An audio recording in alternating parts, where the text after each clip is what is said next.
The Jake Asman Show will begin shortly. Thanks to all these great Patreon members who help support the show. Get your super chats ready. Jake will be here in just a moment. If you love the New York Jets, this is the place to be.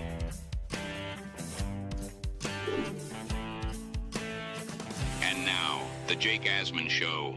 Aaron Glenn has acknowledged a quarterback change. He acknowledged who his starting quarterback will be Sunday. Hey, that's progress. You will hear from the Jet head coach, and we will break down what he said and much more. It's the Jake Asman Show. Jeff Parles will join us. Let's hit it and get it started. How do you think Justin played overall? There's some things that he could have done better. Again, we do have to watch the tape. Oh, there it is. You got to bench him. He stinks. A new chapter for the Jets has started. Aaron Glenn and Darren Muji are tasked with shaping the future of this franchise. Will they be the ones to finally get it right?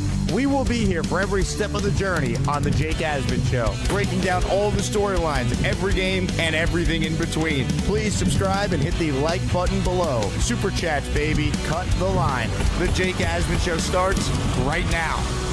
Here we go, here on a Wednesday. Show number 2 on the day. We're presented by FanDuel Sportsbook. Make sure you click the like button. Make sure you subscribe to the channel. And how about you become a Patreon member? Bonus shows, your name in the intro, exclusive events, merch store discounts, and most importantly, access to our private Discord with your favorite Asmaniacs. Go to patreon.com/Jake Asman Show. When you sign up for the year, you save 15% and you get 10 raffle tickets automatically applied in that week's weekly raffle. Right now, let's say hello to our good friend out in Las Vegas.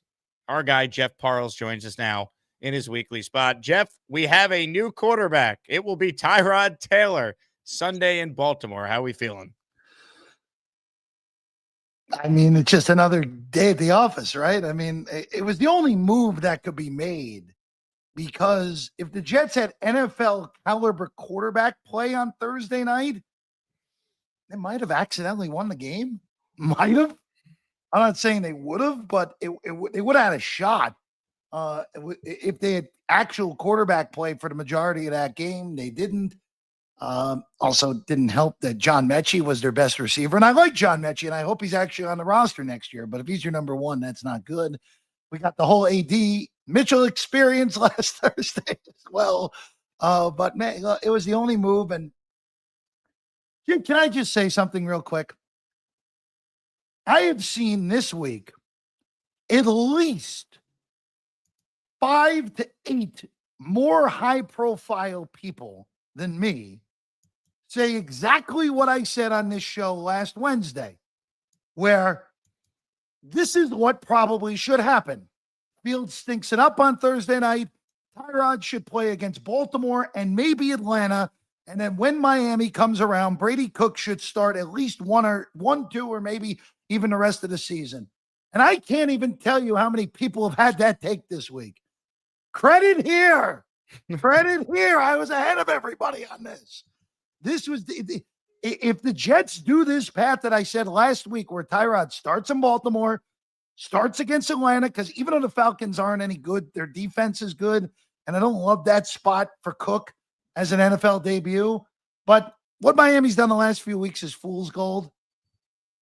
Brady Cook should be starting against Miami. I don't care how well Tyrod plays. Like, we know what he is. You need to see what you get out of Brady Cook. This is the only move that Glenn could do. You brought it up last week. You need to be able to evaluate what you have with your skill position players, and Fields has not given you a fair chance to evaluate them. And look, if the argument for Tyrod starting the rest of the year is, hey, we need to be able to evaluate A.D. Mitchell. We need to be able to evaluate John Mechie, Jeremy Ruckert a little further. Is Mason Taylor truly as good as we think he's going to be? Fine, I can listen to that. But this was the only move. I'm happy the Jets did it, and they had to do it. And it begs a lot of questions of what do the Jets do in 2026 now with who's going to be the backup, assuming they draft someone at the top of the 26 draft. So many different scenarios to now discuss, but let's now listen in for the first time since this move was reported on Monday to be the case. This was Aaron Glenn addressing the reports that he has benched Justin Fields. Why are you laughing? Been reported that you're changing quarterbacks. Are you willing to share that with us? Yeah. Said that on Monday. Talked to both of those guys. Talked to the team on Monday. So Tyrod will be our starter. Why did you decide to make that move? Because I wanted to. What was the thinking in past weeks? For strategic reasons, you waited until close to game time to decide which one. Why this week did you decide to go earlier in the week? But I told you guys before that the players already knew. I just didn't tell you guys that. So there's nothing strategic about that. The guys already knew. A few weeks ago, you said when you were considering it before the Cincinnati game, Yep. speak to people who've done it before, stuff like Yeah. that. Did that happen this time, or this was purely your decision? It was purely my decision, but I always have people that I talk to and just see how they handle situations. And it's not even about the quarterback, to be honest with you. It's just a part of what I do. During the week with some guys, coaches that I trust that's been successful in this league, and some of those guys have been through the process of changing quarterbacks. Some of the guys have been through the process of being 2-8, the situation that we're in, and how they handle that. And just a number of things. But it was purely my decision. I felt like it was the time to do it.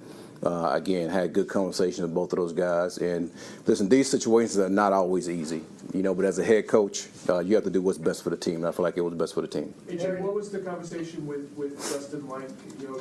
First of all, was it private, or was it two of them together? It was private. Yeah. It was private. And what was his reaction? That's something that I'm going to keep between us. And I think that's the best way to do it. But he understood my decision. Obviously, he's not happy with the decision, in which no one, and I don't expect him to be, but he understands. And again, I have to make a decision as a head coach to try to do what's best for this team, and I felt like it was the best decision. Does he have a future with this team, do you think? That's a ways down the road, man. We're trying to get ready to win the game. And the off-season and right all the way through training camp, you spoke glowingly and very confidently of Justin's ability to become a high-level starter. Yeah. What didn't happen? There's a number of things. I mean, obviously, offensively, you want your passing game to be better. And listen, and that's not totally on him. There's a number of things that go into that. That's myself. That's the routes that's ran. That's drop balls. That's including him. And at this point, I just feel like, man, we have to do something to get this team going offensively in the passing game, and I just felt like it was time to make that decision. Justin, and listen, I do still feel strongly about Justin. That has not changed, but I do feel at this point that we have to make a change. What's Justin's role this week? Is he your number two? He's number two. Yeah, he'll be number two.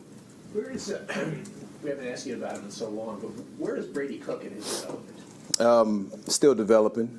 He's still developing, and listen, there's been a plan for him from the very beginning, and I wanted to make sure we do what's right for him.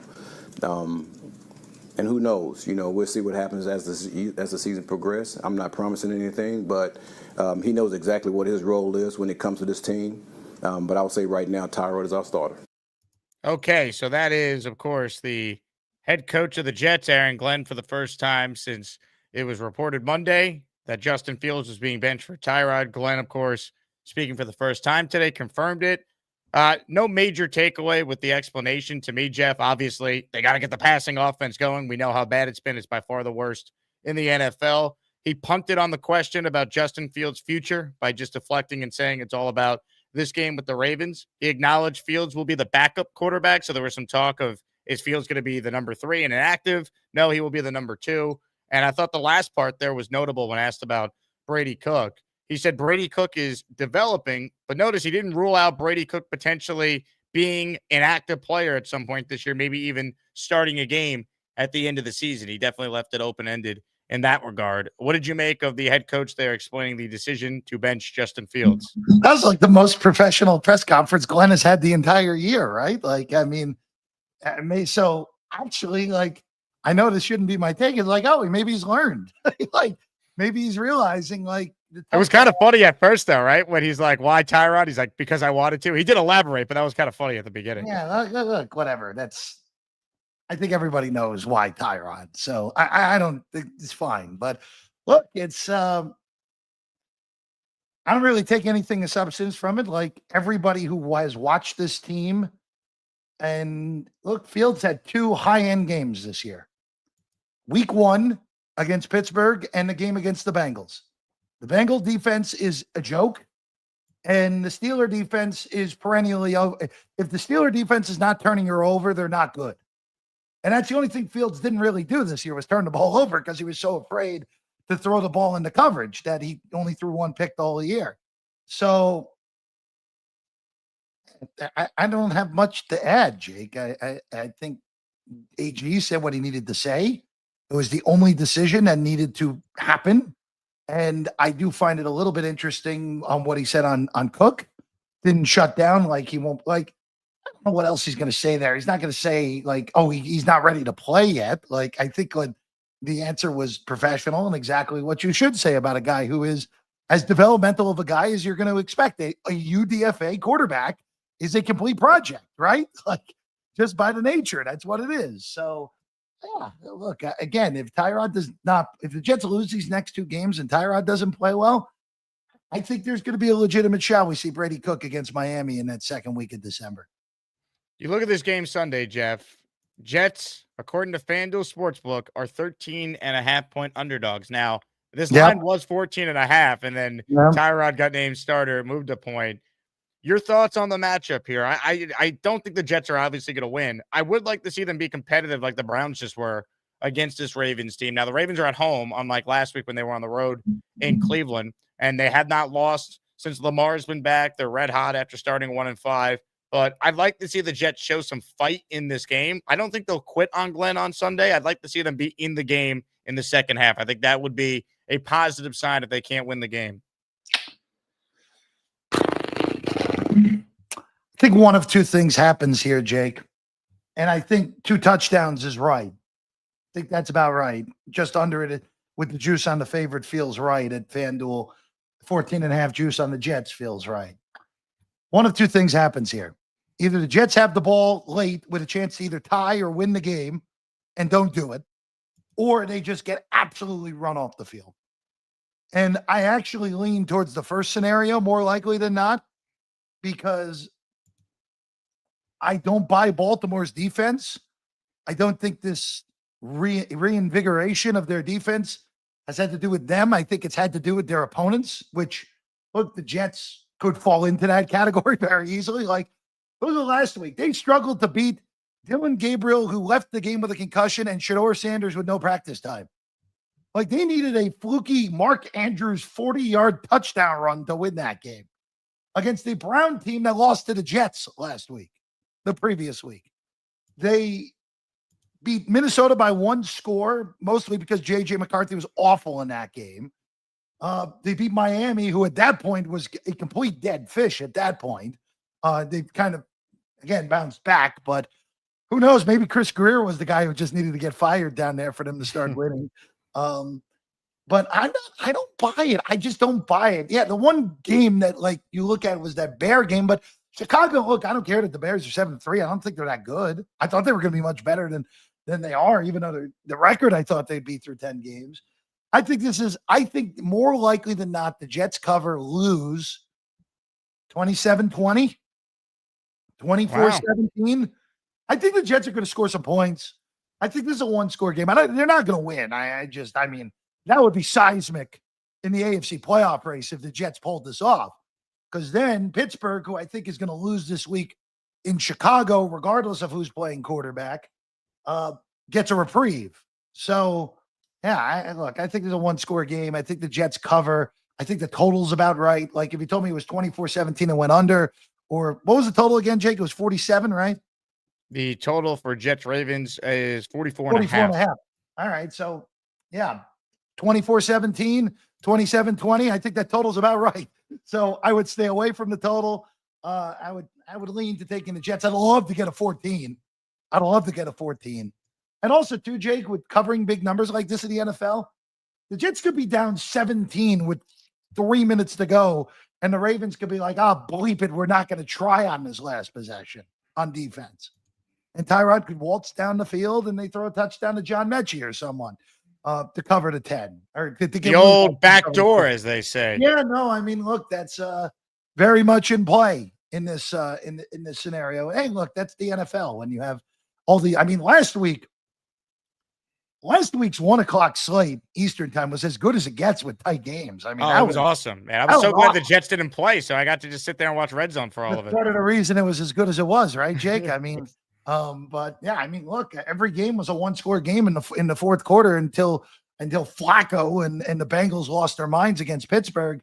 Every game but the Chargers and the Jags was tight, late, great. That's what the league's supposed to be, Jake. Yep. You're not wrong. Comments, questions, super chats will cut the line. Hey, we got a great raffle prize today. Signed helmet by Jets running back Breece Hall is the top prize. Gift a membership for your chance to win. If you don't win, well, you're going to be automatically entered in the weekly raffle for a signed Nick Mangold football, Armand Membu jersey, and a signed Wayne Corbett football. So that's right, 3 signed items for a raffle number 50. Big shout out to everyone who continues to support the show. Mother effing Chew became a channel member before the show even started. Chew is the first to enter this afternoon's Asmaniac raffle. Hit the Jet chant for him. Carlos with a super chat says, Joey B going to be a J-E-T.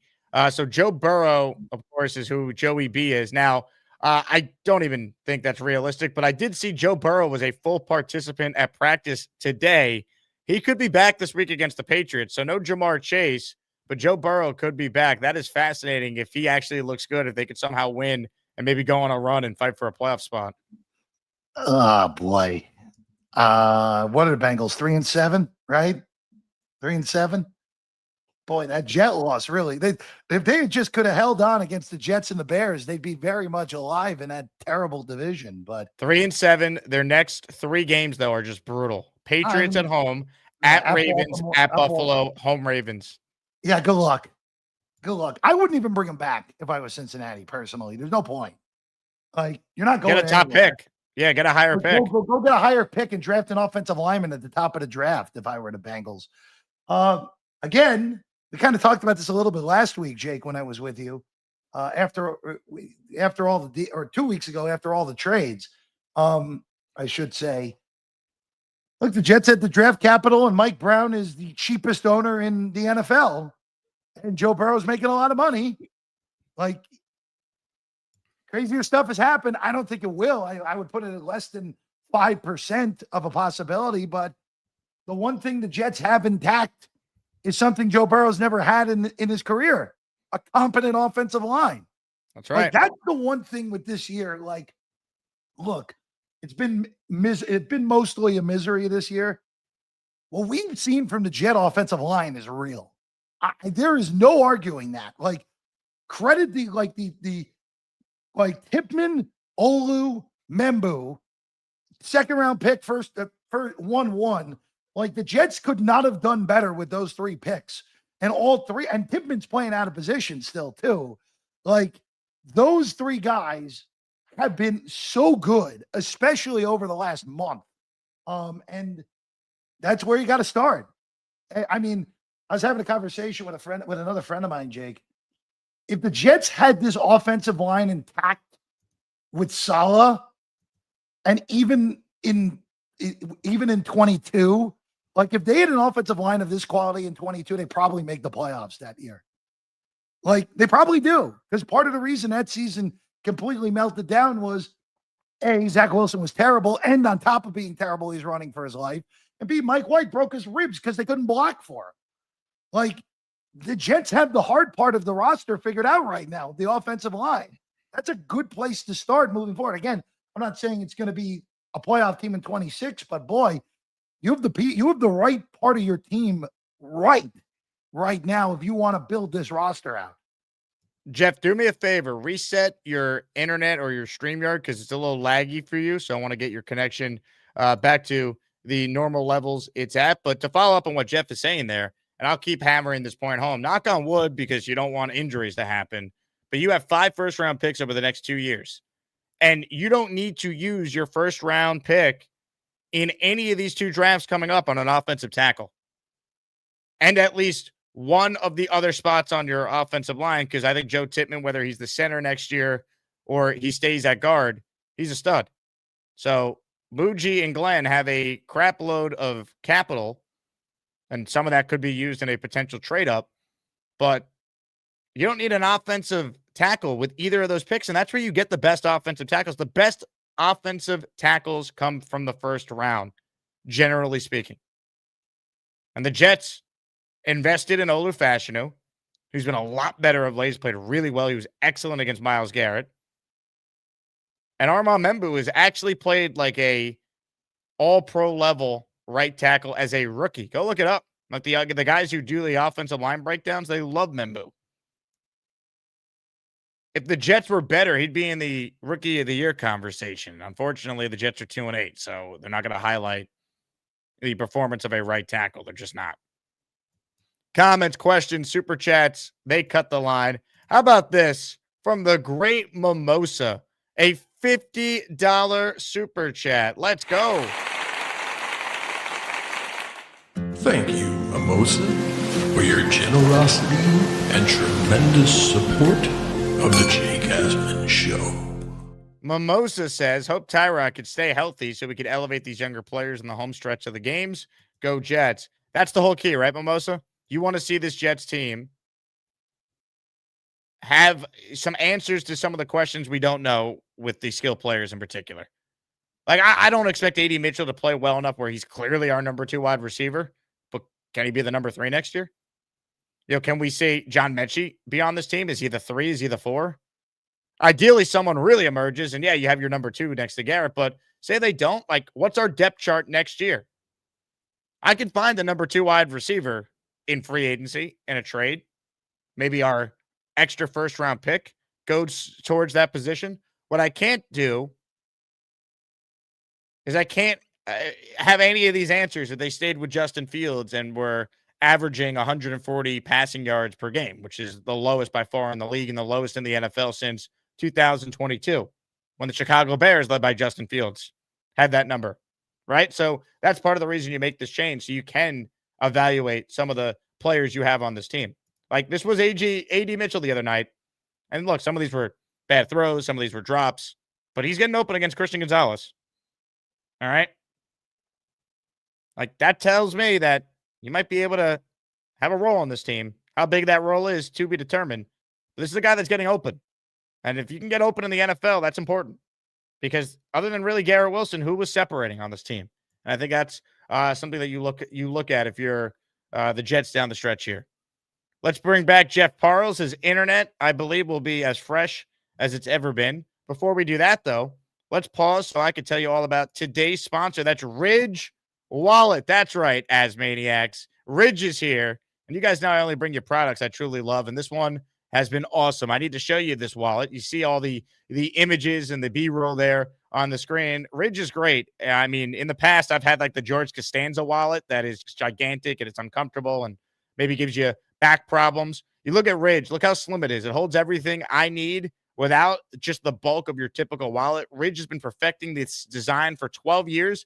The Ridge 2.0 is the best version yet. It's lighter, it's sleeker, and it's fully functional for what you need in your wallet that you're taking on the go. You can swap the cash strap, the money clip.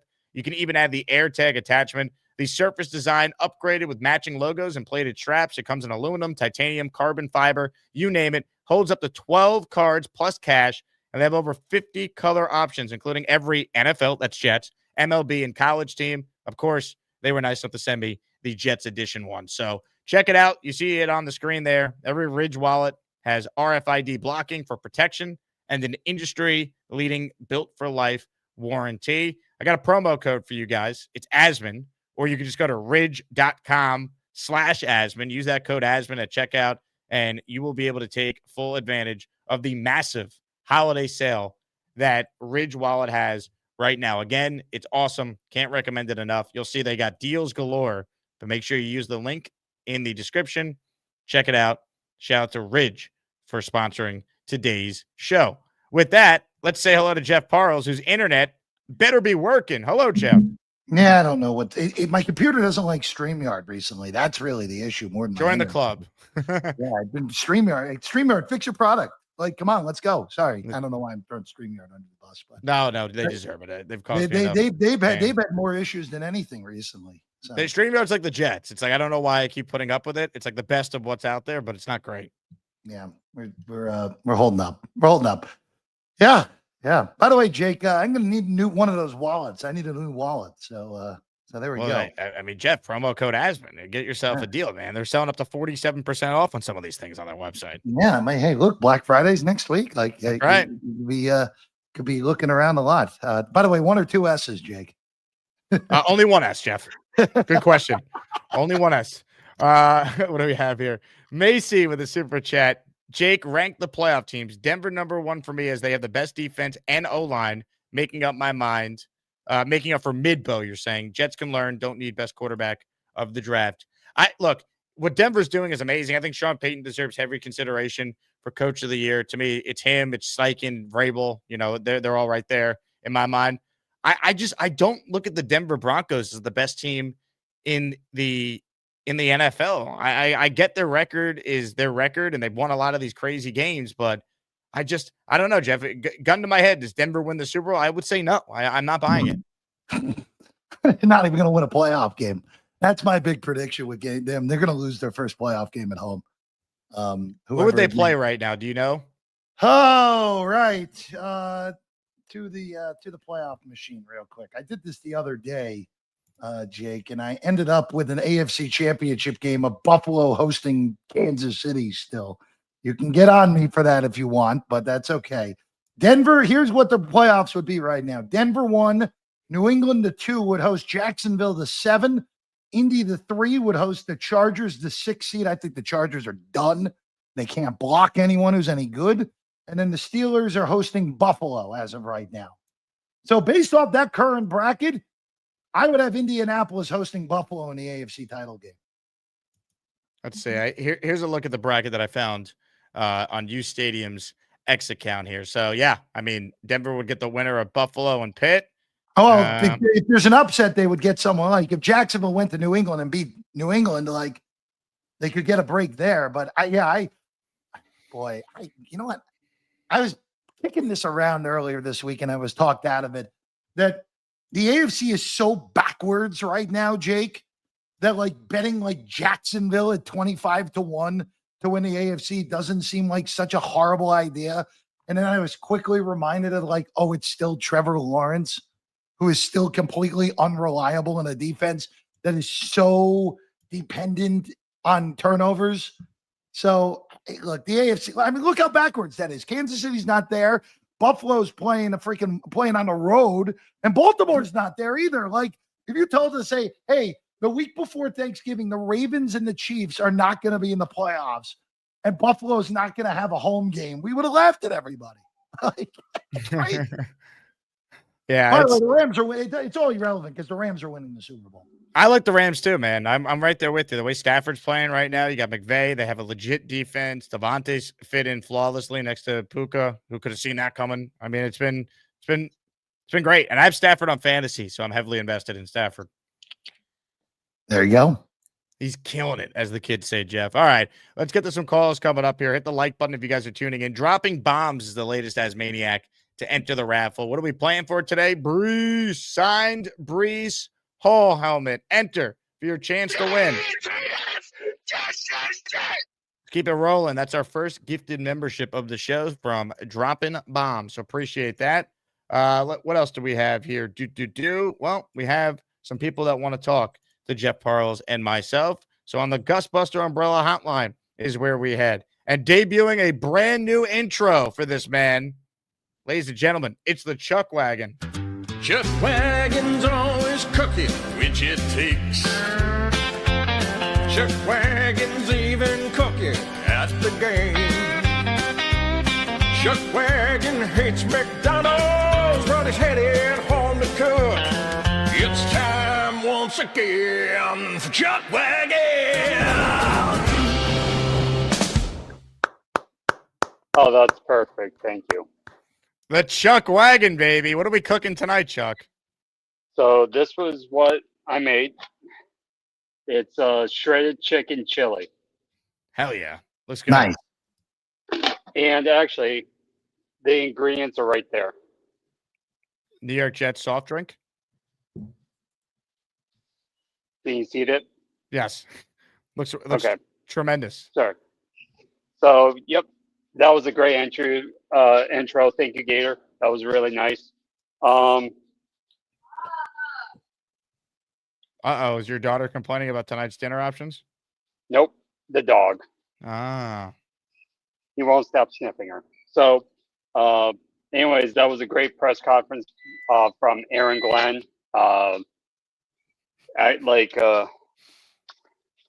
Jeff said, he acted like a real professional coach. But the only concern I have is that Justin Fields is the QB2 and not QB3. So I'm really worried about Cook.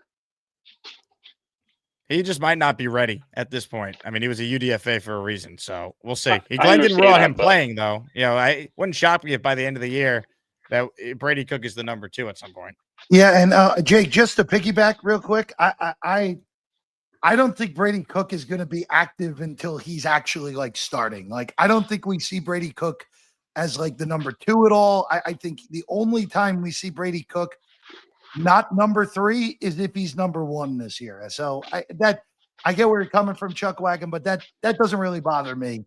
I really just don't think they're going to activate Cook until he is QB1 for maybe a start or 2 this year.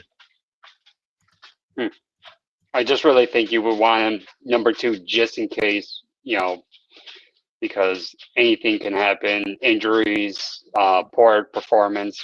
I just thought you would want to get him ready to come off the bench, per se. So it just, in my view, it just doesn't look good. Well, he's a UDFA, though. Like, I didn't expect much from Brady Cook in the first place.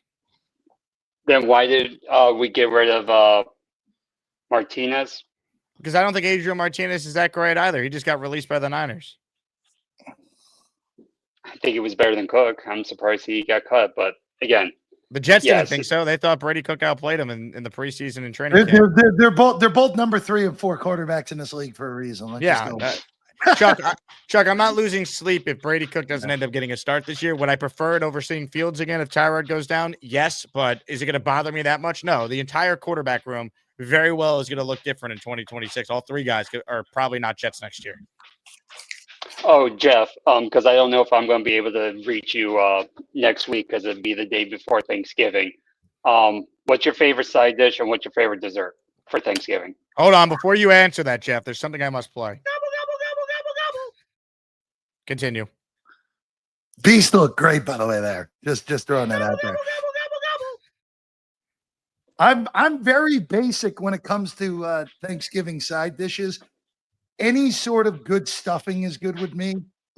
It just has to have, like, my dad always made one that had pancetta in it that spiced it up a little bit, so it was delicious. Love that.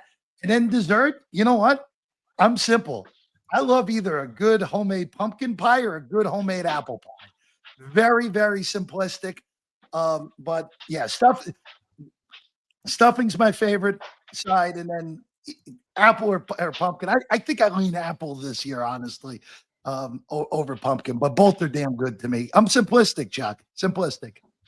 And actually, this is for both of you because I keep forgetting to ask this. For your breakfast sandwich, bagel or hard roll?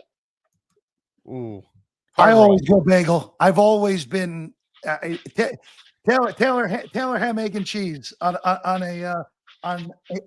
depending on the place, but I love it on an egg bagel. That's just me. That's my breakfast sandwich order at this. I like point. both, but I like the roll. If I'm doing a bacon, egg, and cheese, I like it on a roll over a bagel. Yeah, I prefer the bagel. Salt and pepper on the egg when they fry it too. Mm-hmm. Do you put ketchup on yours or no? Because some places will ask you if you want ketchup. Me, I never put ketchup on my Taylor ham and cheese. No, doesn't need it. I do. I put ketchup on my bacon, egg, and cheese. Absolutely. Can't wait to read the comments on this one. Chuck Wagon, you've become an electric caller. You really have. You started off maybe a little shy, but now you call in, you show off your dinner meals. You have takes. You really have raised your stock for the selection committee when they start breaking down the seating for this year's Asmaniac Madness. And that's going to be something new to me because I didn't see it last year. So, oh yeah, get ready. New. Get ready, people. Oh, I will say this: on Friday, I already bought the ingredients for Friday's show, so Ariel's gonna have to bring her A game. I will let her know, ladies and gentlemen. Chuck Wagon, hit it. Chuck Wagon's always cooking, which it takes. Chuck Wagon's even cooking at the game. Chuck Wagon hates McDonald's, but he's headed home to cook. It's time once again for Chuck Wagon. Yeah. Anytime Gator does country with one of the intros, that was that great intro, great close, great call. I think that's the first time I've actually been on with Chuck Wagon too. So he's become electric, Jeff. The other day, I look. Yeah. Jake, I don't know if you knew this. When I did radio in Columbia, Missouri, however many stops ago that was for me at this point, by the end of my tenure, once a week, it was the Chef Parles food take of the week. Wow. Yeah. So I am always in. My wife has always said that as good as much as she thinks I'm good at doing sports talk, which is up for debate, obviously. She's always thought that I should do a food podcast. So Chuck Wagon, maybe we do something with Chuck Wagon. Maybe it's in a Jake Asman channel special of Parles and Chuck Wagon talk food at some point. I love it. Well, this guy, I mean, if you want someone that could talk, ladies and gentlemen, stop what you're doing and sing along. Get ready for Neil. He will make 13 points about the New York Jets and maybe hump a Patriots jersey. Get ready for Neil. He's probably smoking a big fat cigar and burning his house to the ground. That's Neil. What's up, gentlemen? This is a great day for Gator intros. It's a great day. That Chuck Wagon meal didn't look that appetizing to me, guys. I don't know what you're thinking about. I mean, that chili didn't look too appetizing to me. Would you rather eat that, or did you see the French toast that Beast showed off on my first? Yeah. Well, let me tell you something. Hold on. What was that with Beast, Jake? Hold on. He had some great French toast. I mean, it looked tremendous. Listen, if you guys want to, the secretive chef, all of a sudden. Yeah, he had meatball sandwiches before the Jets got beat by New England on Thursday. I mean, it's been great. Nice. You guys want to see a food treat? You want to see Thanksgiving at my house? Okay, I have relatives drive 3 hours just to have my Thanksgiving dinner and drive 3 hours home. Okay, and it's unbelievable. It's my wife's chicken soup, not Gorman's, where she makes fresh.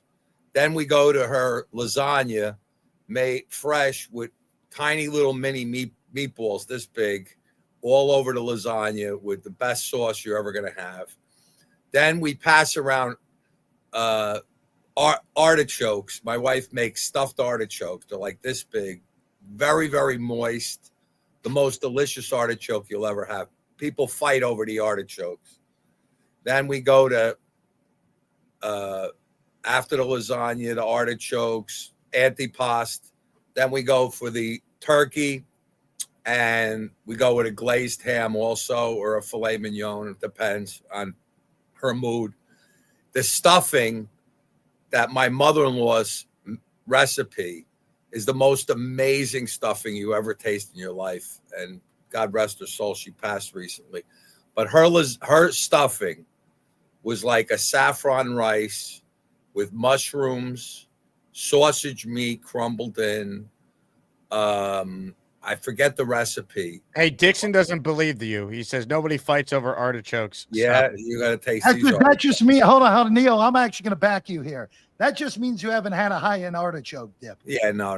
Excuse me, I not dip, dish, artichoke dish, I should say. Yeah, look, it's an incredible Thanksgiving that you guys, it's like nothing else. It's my favorite holiday of the year based on that. But anyway, there's not, what do we, I can't believe the depths of dog crap that we're now sitting in. Glenn's only statement that he said that had any truth is that he said Justin Fields is number 2. If you get my drift, he is number 2. Thank you, Jake. That's what we got with Justin Fields.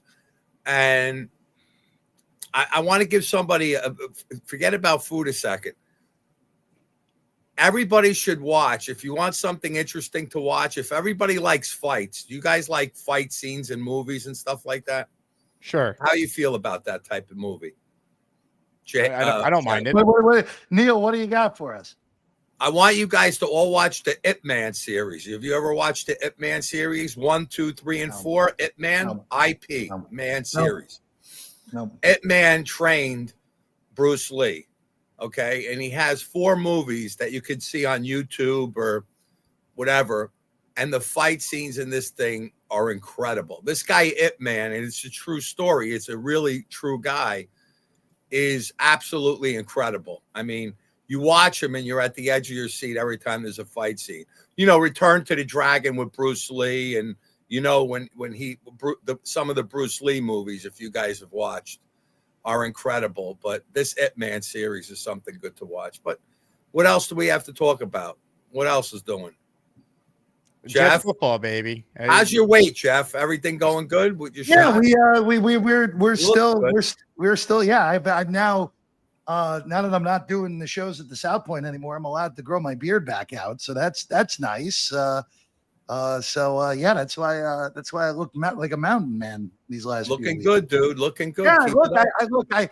I will say this, and obviously was grateful for the 2+ years I did at the South Point, but I am so happy I actually can have facial hair again, because I look too young without a beard. Now I actually I look like my age now. I mean, I got carded. It's not you. You didn't look young with a clean shaven. Well, but tell Neil, tell that to every single casino clerk at the cashier window or at a table that carded me basically every single time I went there without facial hair. It's ridiculous. But you need that that beard oil, Jake. Where's that beard oil? We got to send him a package of what's the name of that beard oil? Old sponsor of mine, yeah, Copper Johns. You got to get some Copper Johns, and you got to trim it up. It's kind of growing over here a little bit. It's nicely. Yours is sloppy. Neil, I just ordered a new trimmer, so it's going to be here at the end of this week. And Manscaped, like Joe Beningo. Oh God, Peter Castro. No, I do not. I am much more attractive than JD Vance. Let's be real here. Come on. Okay. Come on. JD right, Vance Parles. Come on. Neil, great call. Have a good one, guys. Jeff, take care now. See ya. Ladies and gentlemen, there he goes. Neil.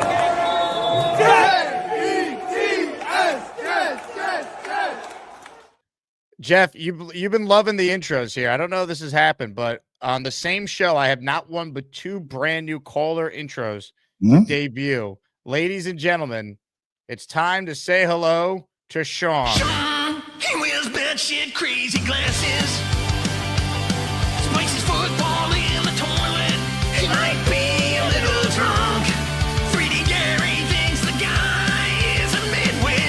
Is that a Cybertruck on his face? Let's ask Sean Sugator.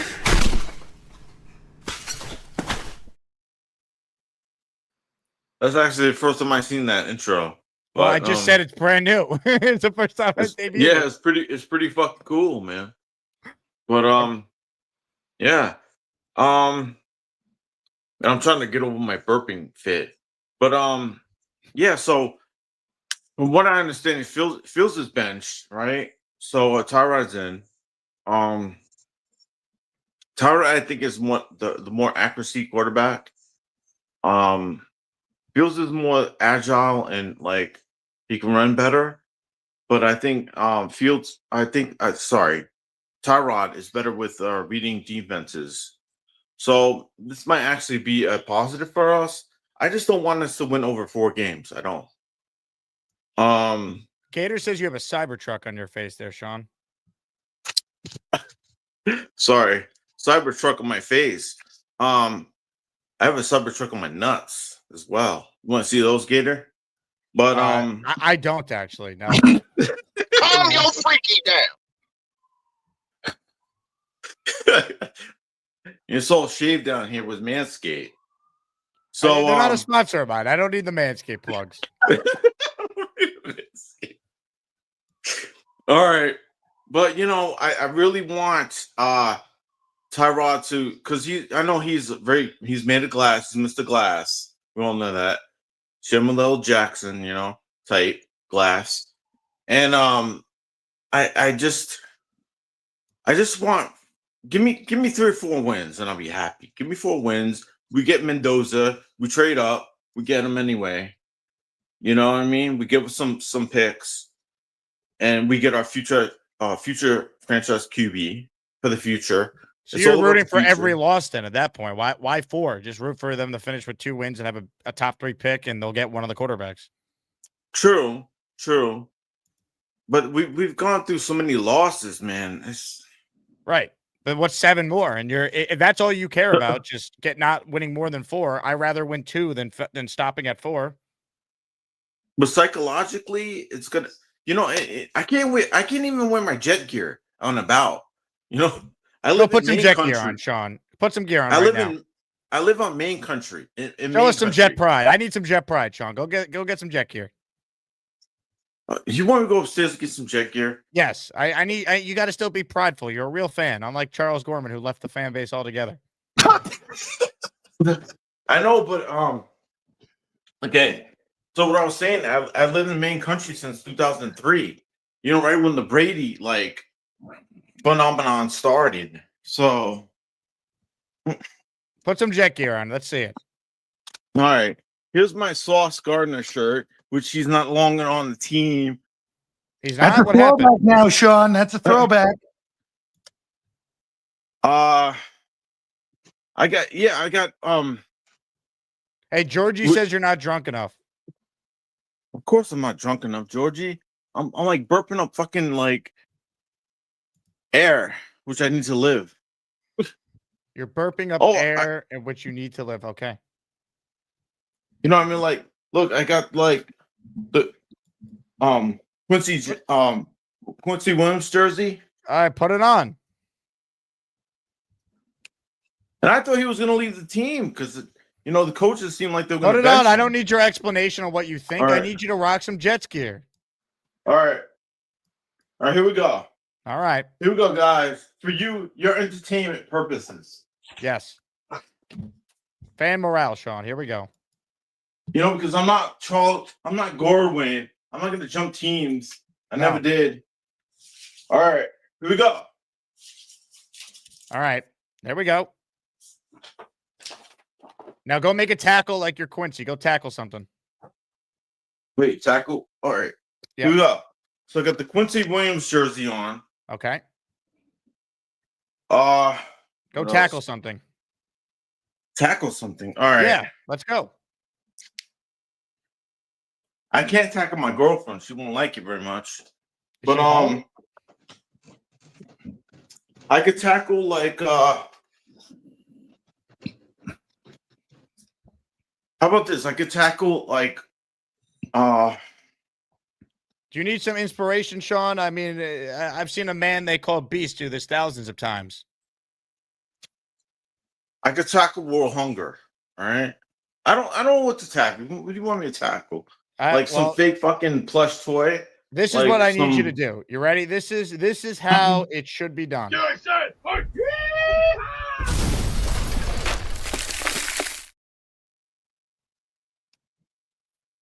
Okay. I could tackle a bottle of I don't give a shit. All right, so well, Sean, I'll come back to you. And by the way, I've joined Sean. Joined another throwback. We got to name it. Love that. Well, yeah. Hey, look, I got to be in solidarity with our guy Sean, right? I mean, Sean, I'll show you how it's done. I put my jersey on.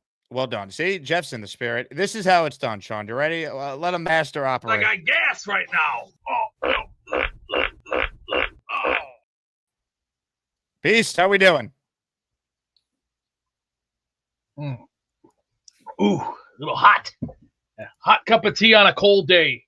Yeah, we're gonna be getting some snow soon. Jingle bells, jingle bells. Ding, ding, ding, ding, ding, ding, ding. And tomorrow we're gonna be going, you know where. You save big money when you shop at Menards. Gobble, gobble, gobble, gobble, gobble. Beast, turn some lights on and show Sean how to properly tackle. All right, well, we're gonna have to be very careful because we got over here a nice, over close to $100 worth of ammunition that was built. Sean, pay attention. Open your eyes, open your ears. We're going to my classroom. Welcome to Class Physics 101. Now, if you want to learn to turn a tackling dummy, here's an example. Here's a tackling dummy. He looks kind of stupid, doesn't he think so? Well, he ain't gonna. Well, I'll give you an example. Picture this as Justin Fields standing there like he got a finger up his ass, like looking for the freebie. Well, no, pretend it's Lamar Jackson. We're playing the Ravens. Now, come Sunday, what are we gonna do to the Ravens? Example: 1, 2, 3. That's 3.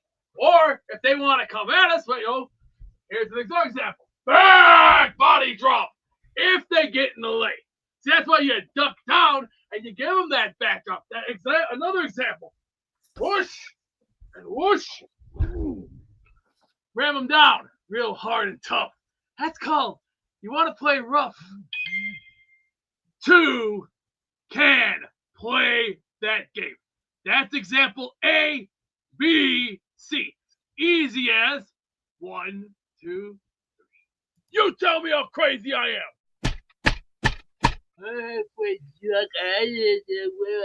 I just took 4 chair headshots. And that's how it's done. Jeff, obviously Sean didn't have the chutzpah, or as Christopher Mad Dog Russo once referred to it as, the chutzpah to full-on tackle, but I knew our guy Beast would come through. Well, look, the tackling dummy had no chance, a.k.a. the pillow had no chance in that one. It did not. You have time for one more call? Yeah, we got time for one more. Ladies and gentlemen, sticking with the theme of great intros in the calls, ladies and gentlemen, it's time.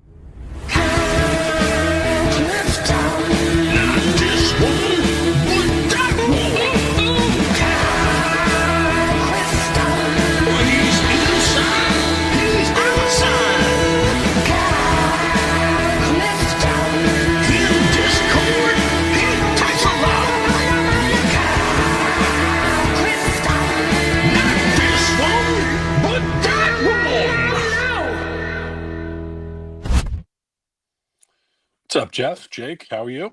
Good. Mr. Clifton. Good. So I thought that Glenn kind of modified his behavior a little bit in the presser, talking about this stuff. He still fell back on, it was my decision, like that, to shut down, like when he didn't want to elaborate about a topic, but he wasn't as combative as we've seen over the last few weeks when talking about this kind of stuff, possibly because he realizes that it's not benefiting him. Did you get that impression? I thought he handled everything great today, so I'm glad he didn't make it a story, which is exactly how it should be. The story is the action. It shouldn't be a bigger story on you being condescending or combative explaining the decision. I thought he handled it perfectly. Right. Yep. I thought it was a marked change, and I figured I'd take note of it. So the other thing I wanted to talk about was this upcoming game against Baltimore. In past years, we would have no chance going into Baltimore. I think we have a chance to kind of hang in a little bit and make it interesting. I don't think we have necessarily a great chance to win outright, but like we have a much better offensive line and a much better running game than we have in past years. That I think if we have competent quarterback play, will keep us competitive in games from here on out, assuming we get the level of play that is an improvement from Fields to Tyrod that we expect. As far as, a game like this coming up, we have to be able to stop the run. and we'll see. We'll see if we can strap up and do that. A lot of it's going to come down to the little things. Are we going to be converting on 3rd and 4th down? Are we going to have less penalties? Are we going to make some gutsy decisions? Have some original play calls? But I think that we can stay within 10 points, 2 touchdowns, and keep it interesting and like a game that you might not hate watching, which compared to some of the games in the first half of the season, it is saying something. Again, and also against an opponent that is a traditional power.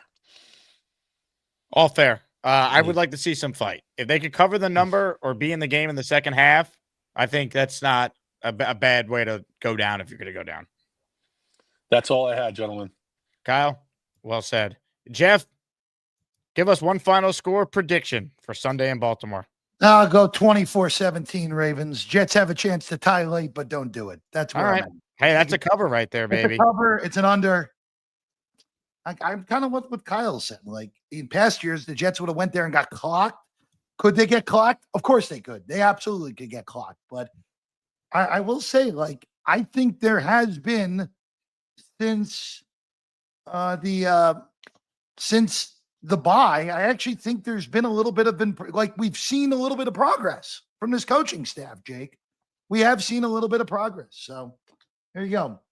The bar's pretty low. So I know, but it's at least a little bit of progress.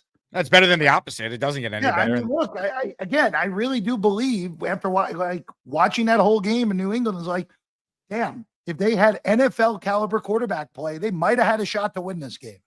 How many times have we said that the last 5 years? Yeah, but whatever, dude. It's amazing. Jeff, all the love. Great job. See you guys next week. Jeff Parles, weekly spot on the show, longtime sports talk show host. He's out in Vegas. He's on the radio out there. Diehard Jet fan from New Jersey. We love having Jeff on. Year 3 of Jeff on every week. Let's see. We only have one membership an hour into the show that's been gifted. I'm gifting one to the community right now. If you get it, you will be entered in both the raffle at the end of this show and the raffle every Tuesday, the weekly raffle series. So one membership from yours truly is about to be gifted. If you hear your name called, just know I'm looking after you. Ladies and gentlemen, listener Paul in Florida is the recipient of the gifted membership. That guy fucked me twice. Whoa, Alan, calm down. Family show, you sick mother. Anyway, thank you very much to Paul for supporting the show. We're going to get right back to your outstanding calls right now. But first, an update on dinner from the Chuck Wagon. Chuck, where do things stand? Good. Okay. Came out good. All right. Did you have the whole thing? One bowl. I'm not going to eat the whole thing. And I understand Neil thinking that it didn't look as appealing. Well, yeah, it doesn't look as appealing. There's not a lot of light. I'm showing it on a camera phone. So, yeah, it's not going to look as appealing, but it was really good. So you want to defend your dinner tonight and say that it was not only appealing, but visually it looks better in person. Of course. Okay. And it tastes great. Now, I will say my mother is Italian, full-blooded Italian, and she will make stuffed artichokes. So actually, Neil does have a point when they say that people fight over the artichokes. Yes, I've seen it, and I like it. So I like the artichoke. So yes, I totally agree with the premise of people really going after the artichokes. All right, ladies and gentlemen, the Chuck Wagon calling back in to clarify some things. Thank you, Chuck.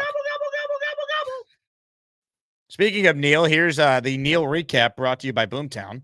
Point number 1 from Neil's call today: did not find Chuck Wagon's chili appealing. Point 2: members of Neil's family fight over moist artichokes. Point 3: Neil's favorite holiday is Thanksgiving. Point 4: can't believe the depths of dog crap we are in right now. Point 5: checked in on Jeff's weight and confirms he's still looking good. Point 6: is concerned about Jeff's facial grooming. Neil used 6 of his 13 points in the call. Shout out to Boomtown. Now, what I wasn't expecting was a recap from a different Asmaniac. David Aaron has sent in a recap of the Neil call. We can compare and contrast notes. This is the first time I've received something from someone not named Boomtown trying to recap the Neil call. Here we go. Point 1, Chuck's dinner critique. Point 2, the Neal family Thanksgiving spread. Point 3, the Jets sitting in dog poop, Glenn and the QB situation. Point 4, movie fight scenes, IP man. Point 5, the Parles diet and beard. So pretty similar notes here from two people that were breaking down Neal's fantastic phone call into the show. Well done by David Aaron.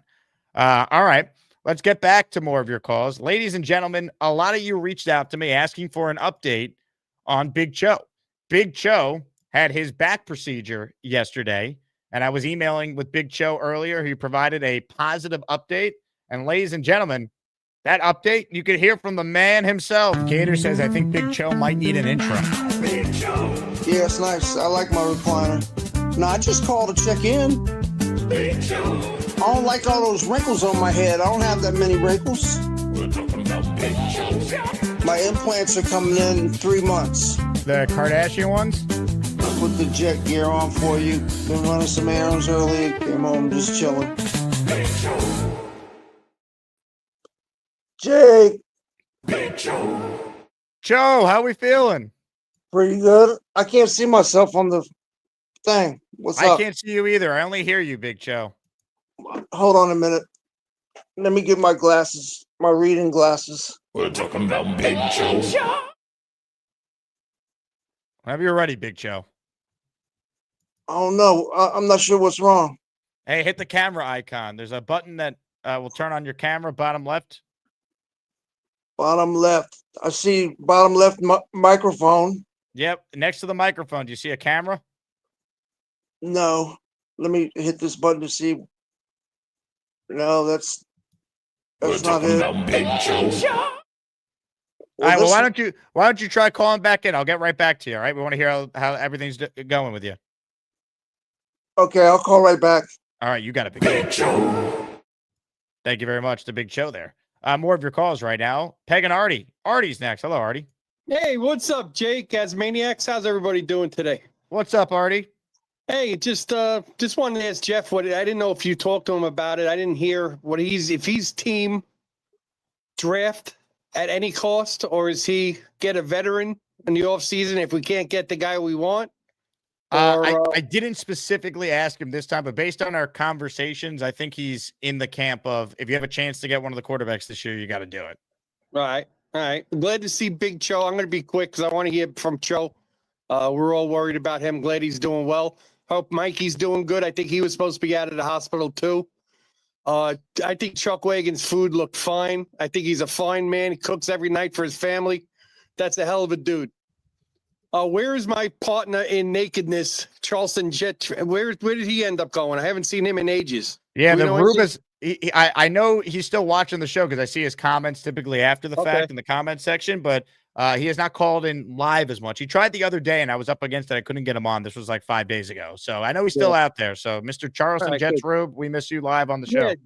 Yeah, call in, dude. Come on. And listen, everybody busts beast balls.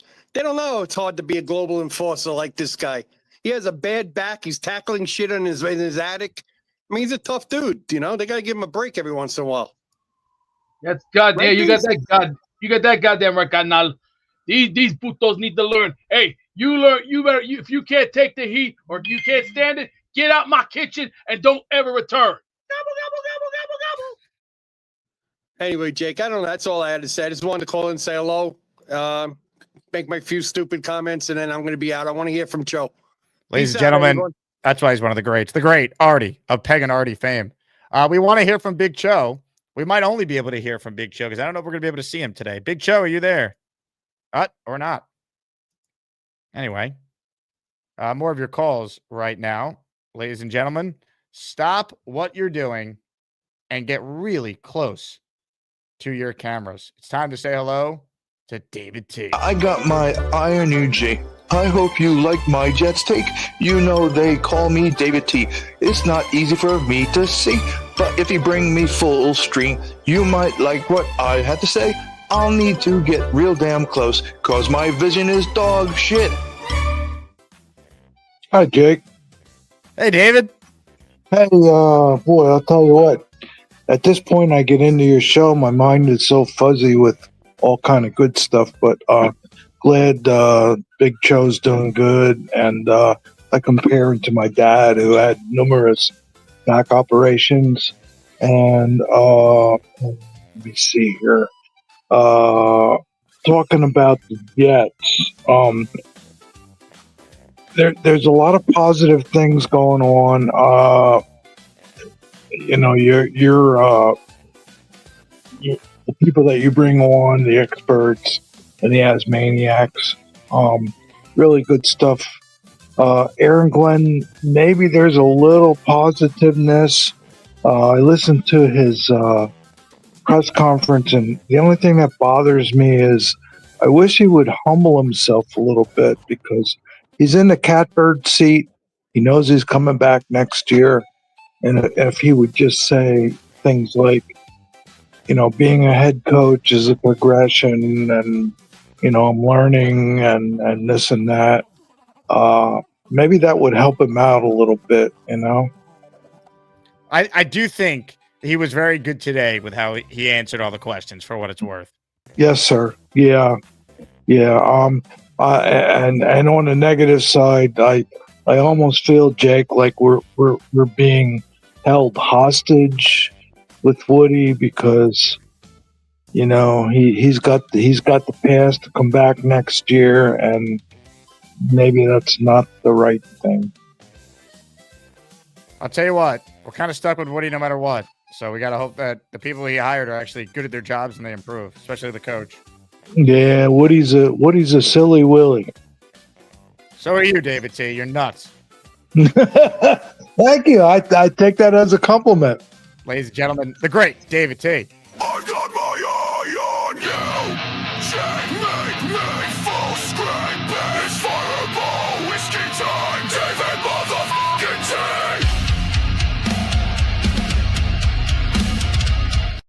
Oh, yeah. What a call by David T. Anthony DiCello upgraded his membership.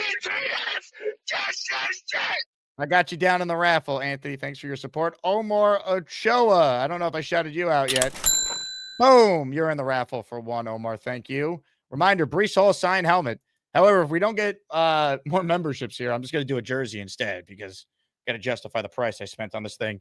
So it will roll over till tomorrow if we don't hit the threshold. But we will have a prize at the end of the show, as we did on the first show today. More calls right now. But first, a super chat that just came through the pipeline from Jetaholic, who was in the raffle for 2. Do we actually think they would let Brady Cook play a couple games or so? Rich Samini was saying he doubts they play him. After Tyrod, I'd rather see Cook. Get Jetaholic in the raffle. Jet up. I do think, based on Glenn's answer today, it's not impossible. Now, Samini's comments, I heard the same thing. It was on his podcast. That was before Glenn spoke today and was asked about Cook. And he didn't say he's not playing at all this year. He said they have a plan for him and he's still developing. They get to the end of the year. Would it shock me if Brady Cook started the last game of the season or something like that? No. Honestly, I wouldn't be shocked. I think it's going to obviously depend on the health of Tyrod.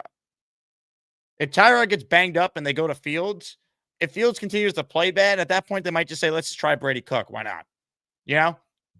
There's a couple factors you got to consider when it comes to Cook. I would play Cook, but we'll see. Ricky NY in the house says, thanks for stopping by last night. I appreciate it. You got it, Ricky. You're the man. More of your calls right now. Speaking of the man, ladies and gentlemen. Joe, how we feeling? What's up, Jake? Joe, you look great, man. Thanks. I'm in my hospital gown. You look tremendous. How is everything going with your recovery so far? So far, so good. It's better than I thought it would be. He said it wasn't going to be too bad. I'm hoping I get out of the hospital tomorrow. Oh, that's great news, Joe. I mean, you sound great. This is like more energy than we normally get from you with your voice. You sound good. Thanks. I appreciate it. It's probably due to lack of pain. That's fantastic. So how long was the actual procedure? How long were they putting you under anesthesia? 2 to 3 hours. Wow. I've had longer, though. That's good news, though, Joe. You look good. You sound good. You think you'll be out tomorrow? I mean, who's got it better than you right now? Nobody. I love that. Love it. Hey, So what else is new, Joe? Break it down for us. You got in there yesterday, right? The procedure was yesterday in the morning. What was the day like? It was my former neighbor took me to the picked me up from my apartment and took me to the hospital, and then I checked in, and then I had to go back in the back to prep. They had to put 2 IVs in for. Anytime you get a spinal surgery, they have to put 2 IVs in. So that was a lot of fun, and because my veins are tricky, so it's hard to find them. They had to get one of those ultrasound things for the veins so they can show you where they're at, which I found pretty amazing. Then they were earlier than expected. Got me about 10:30, put me under, and that was about it. I woke up in the recovery room, but I feel pretty good. You look good, Big Joe. I love it. I appreciate it. So, what's going on with our Jets? They're still bad. You haven't missed much in that regard. Well, that's unfortunate. Did you hear about the quarterback change? Yeah, I did hear about that the other day. Tyrod's gonna be there, correct? Tyrod will start Sunday. That's good, isn't it? I do think he's better than Fields at this point. Yeah, I think he is too. What about the third string quarterback? You said he might play?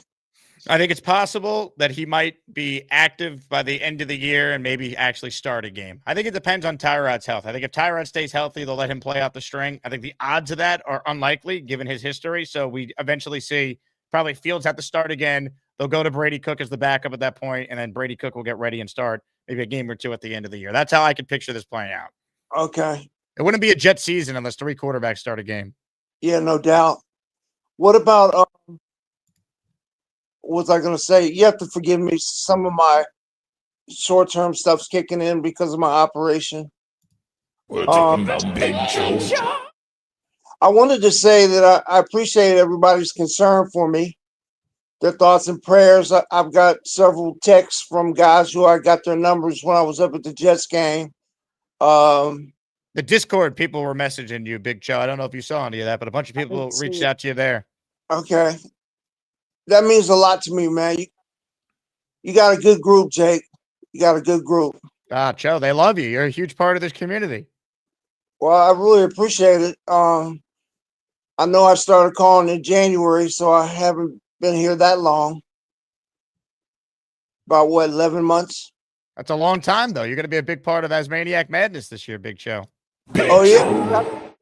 I wonder what seed I might be. We're talking about Big Joe. What do you think? Well, I have no input on the seeding. I let the committee decide, so I could remain neutral. But I think you're going to be what were you last year? Do you remember? 15. You're 50. You're going to be way higher than a 15 this year. That's for sure. Well, that'll be nice. Maybe I can make it through the first round. I lost to David T. David T's a fierce competitor. Yeah, he is. I knew I didn't have a chance. I just started calling a couple months from that point. So, but I'm gonna make sure I save up in my savings to come up to the next Jet meetup you have next season. Love that. I'll definitely be there. Hey, Joe, we got a question from Kevin. He wants to know, did you get a sponge bath yet? No, I haven't got a sponge bath. Big Joe. I'm just glad they took out the catheter, though. We're talking about Big Joe. Outstanding. I'm happy to hear that. Yeah, that's not fun. That's probably the worst part of the whole operation. What are they feeding you? Right now, they just brought me my dinner. I'm having a grilled cheese, fries, a fruit cup. It's a pudding. What type of pudding? Vanilla. Very nice. I like vanilla pudding. You said you were doing okay? Yeah, I'm hanging in, Big Joe. I was going to call you Sunday. We're talking about Big Joe. On your show, and then it slipped my mind. I think I fell back asleep. Well, you had put in that thing about calling. You know where to find me Sundays, 8 to I noon. know, 8 to 12. That's right. You do a good job there. I also listen to you and your guest host? Is it Mike? Mike Tannenbaum? Yeah, you guys kind of got into it a little bit. You We had did. a separate show. I listened to it the other day before my operation. Yep. I had to hold him accountable for his ridiculous takes, Big Show. Well, he said he likes Justin Fields or something like that, didn't he? He tried to defend his play. I don't know how you can do that. He's playing horrible. He misses so many reads and passes. Like, the guy's running the simple down and out to the sideline, and he throws it to the inside of the man instead of a quick slant to the outside where the defender can get the ball or our guy can't catch the ball. I mean, it's just, I think I can throw that pass. Big Show. Don't you? I do. Our question from a listener, Beast wants to know, don't they give you Jell-O? Yeah, I hadn't asked for it. How you doing there, Joe? You all right? Yeah, Beast. What's up, my man? You are the man. Oh, okay. What did they do? What did they do for you? They had to fuse my vertebrae L5 and S1. That way I wouldn't have any more nerve pain going down my left side and on my right hip.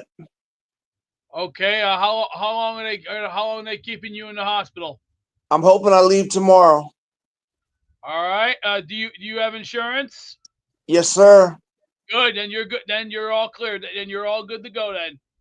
Yeah, I'm good. You'll be fine, Big Show. I think you'll be fine. Just give it a couple of days. Just take some of those acetaminophen or ibuprofen. Not too much. Not too much. Just one a day is enough. One. Okay. But take care of yourself. And I know winter's right around the corner, but hey, don't you got a Christmas tree in your house yet or not yet? My daughter's putting it up the weekend of Thanksgiving with me. Big Show. Oh, very good. Hey, if you need some extra ornaments, contact me. I'll take good care of you. All right. Yeah, I can use some extra ornaments. You got any jet ornaments? I couldn't hear you. Do you got any jet ornaments?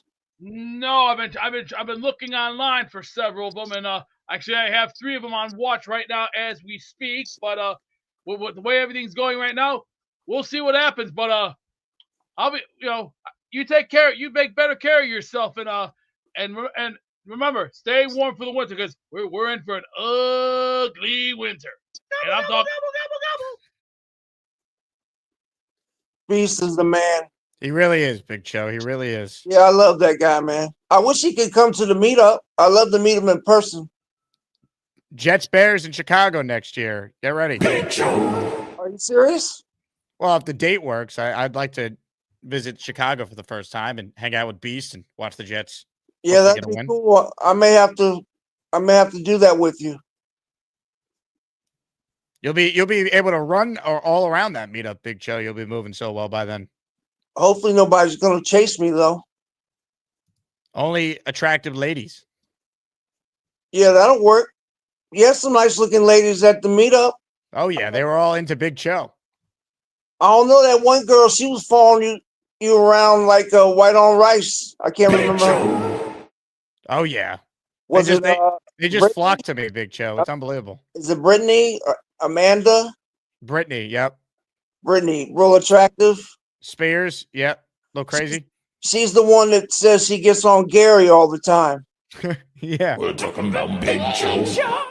That's how I remembered her, because I didn't remember at first. And she's like, I'm the one that always gets on Gary because he's sexist. I was like, oh, okay. Certified Gary hater.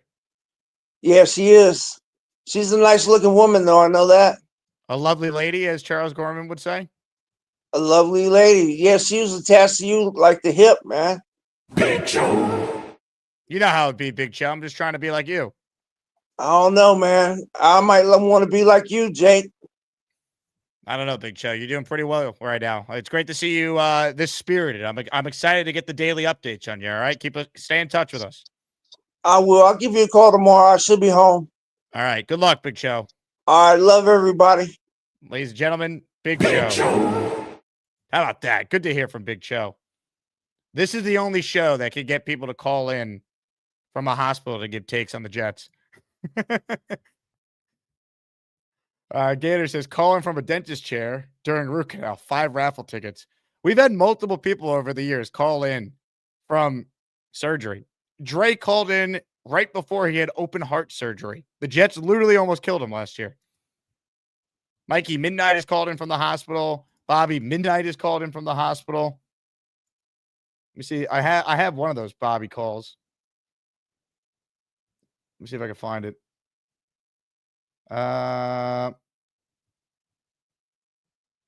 Here it is.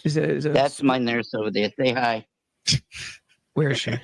Brittany. She's a very nice lady. Hooking me up to some antibiotics. Whoa, whoa, whoa. Freaky down. What No, happens? she put it in my IV, knucklehead. Stop. She put it in? Calm your freaky down. Don't listen to this.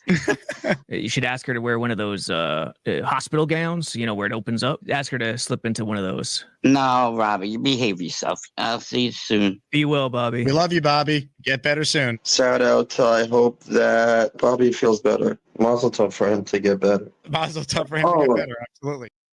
Hey, Big Show, mazel tov for you to get better as well. Should have said that.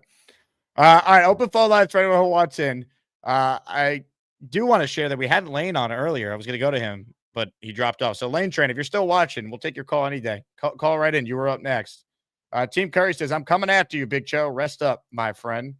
Team Curry checking in. Also, Robin says, we still suck donkey nuts, the quote Peacebreaker, in regards to the Jets. Big Show asked if there's any news.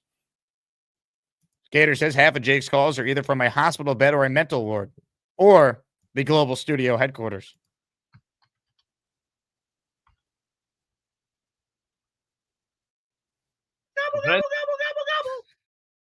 All right, more calls right now, ladies and gentlemen. Let's say hello to a man who needs no introduction. You either love him or you hate him. But I know you're going to watch. Pointing, Gary Box, point at you, Gary Box, point at you, Gary Box, I'm pointing, I'm pointing, I'm pointing, I'm pointing, Gary Box, point at you, I point. Since you've made that, one guy in that video has become a world champion, and on Saturday, most likely, certainly, a second one will. You want to bet? Abdullah Mason by stoppage, paying plus 105. Take it. He's fighting Haney? Is that the Haney fight? No, Haney's fighting Norman. Don't touch that fight. That fight's a trap. Don't touch it. I can't decide. I wanted to ask Parles about it. I got an opinion on every fight. I probably like Haney by decision, but I ain't touching that fight. Abdullah Mason is fighting Sam Noakes. They're fighting for a vacant belt. Abdullah Mason is 21 years old. He's from Cleveland. He's a good friend of mine. He's in that video twice. He's the best prospect I've seen come up since Bam in the last 5 years. If he's like, who does he comp out to? Terrence Crawford and Boots Ennis' love child. Like, that's how good he is. And he's 21. And like, you just watch his highlights. And it's like a superhero. It's like LeBron James type highlights against high schoolers. But I digress on that. I may have to take this. What happened to your dreads, by the way? I took them out. So I got to decide. Do I want to cut my hair now, or do I want to go get them braided? Braids. Do I want to get them braided one more time? I don't know. I got to decide. So should I cut my hair now? I don't know. It threw. I was like, why does Gary look different? I'm like, oh, his braids are not anymore. Yeah, my braids are out. So I got the long flowing locks. Should we try and solicit listener opinion on what you should do? Either cut your hair or put the braids back in, or grow out your hair. Yeah. I mean, are those the option, or is there another option? No, there's only two options. I can braid it or I can cut it. I'm not going to cut it like super short, but it'll be cut like normal length. Hey, Chuck Wagon, what should Gary do? Oh, I'm on? Oh, crap. Oh, you're on. Sorry, I didn't even see it. If he doesn't really want to cut it short, no, put it in the braid. Okay. Beast, what should Gary do? Go all the way. Finish the job. Go all the way. Finish the job. I guess that means cut it off. I don't know. But I feel like when you have hair like this, it's arrogant to cut it. Like God gave me hair like this, and then you're going to cut it off. I think that's arrogant. I think it looks that's a good. look. You should just grow it. Like you could be like the next Jets Jesus. I'm not gonna. This isn't long enough, right? Like this is already starting to get long, so I think it's time to make a decision on this. All right, Gary looks like an old. Wait, does that say Gary looks like a hair old lady? Old lady now. Amanda says cut it. Yankees Rock says cut it. Frank says you look like an old lady now. Dixon says cut it. Beast did say go all the way, keep the hair. That's what he meant. Okay. All right. I mean, this is going to be a toss up. I did a couple of takes though. First, the apple pie and pumpkin pie love affair. Apple pie is good. It's good. It's not key lime pie, lemon meringue pie, pecan pie, buttermilk pie, all better than apple pie. And no pie is better than pumpkin pie. If you say there's pumpkin pie or no pie, I'll just go with no pie.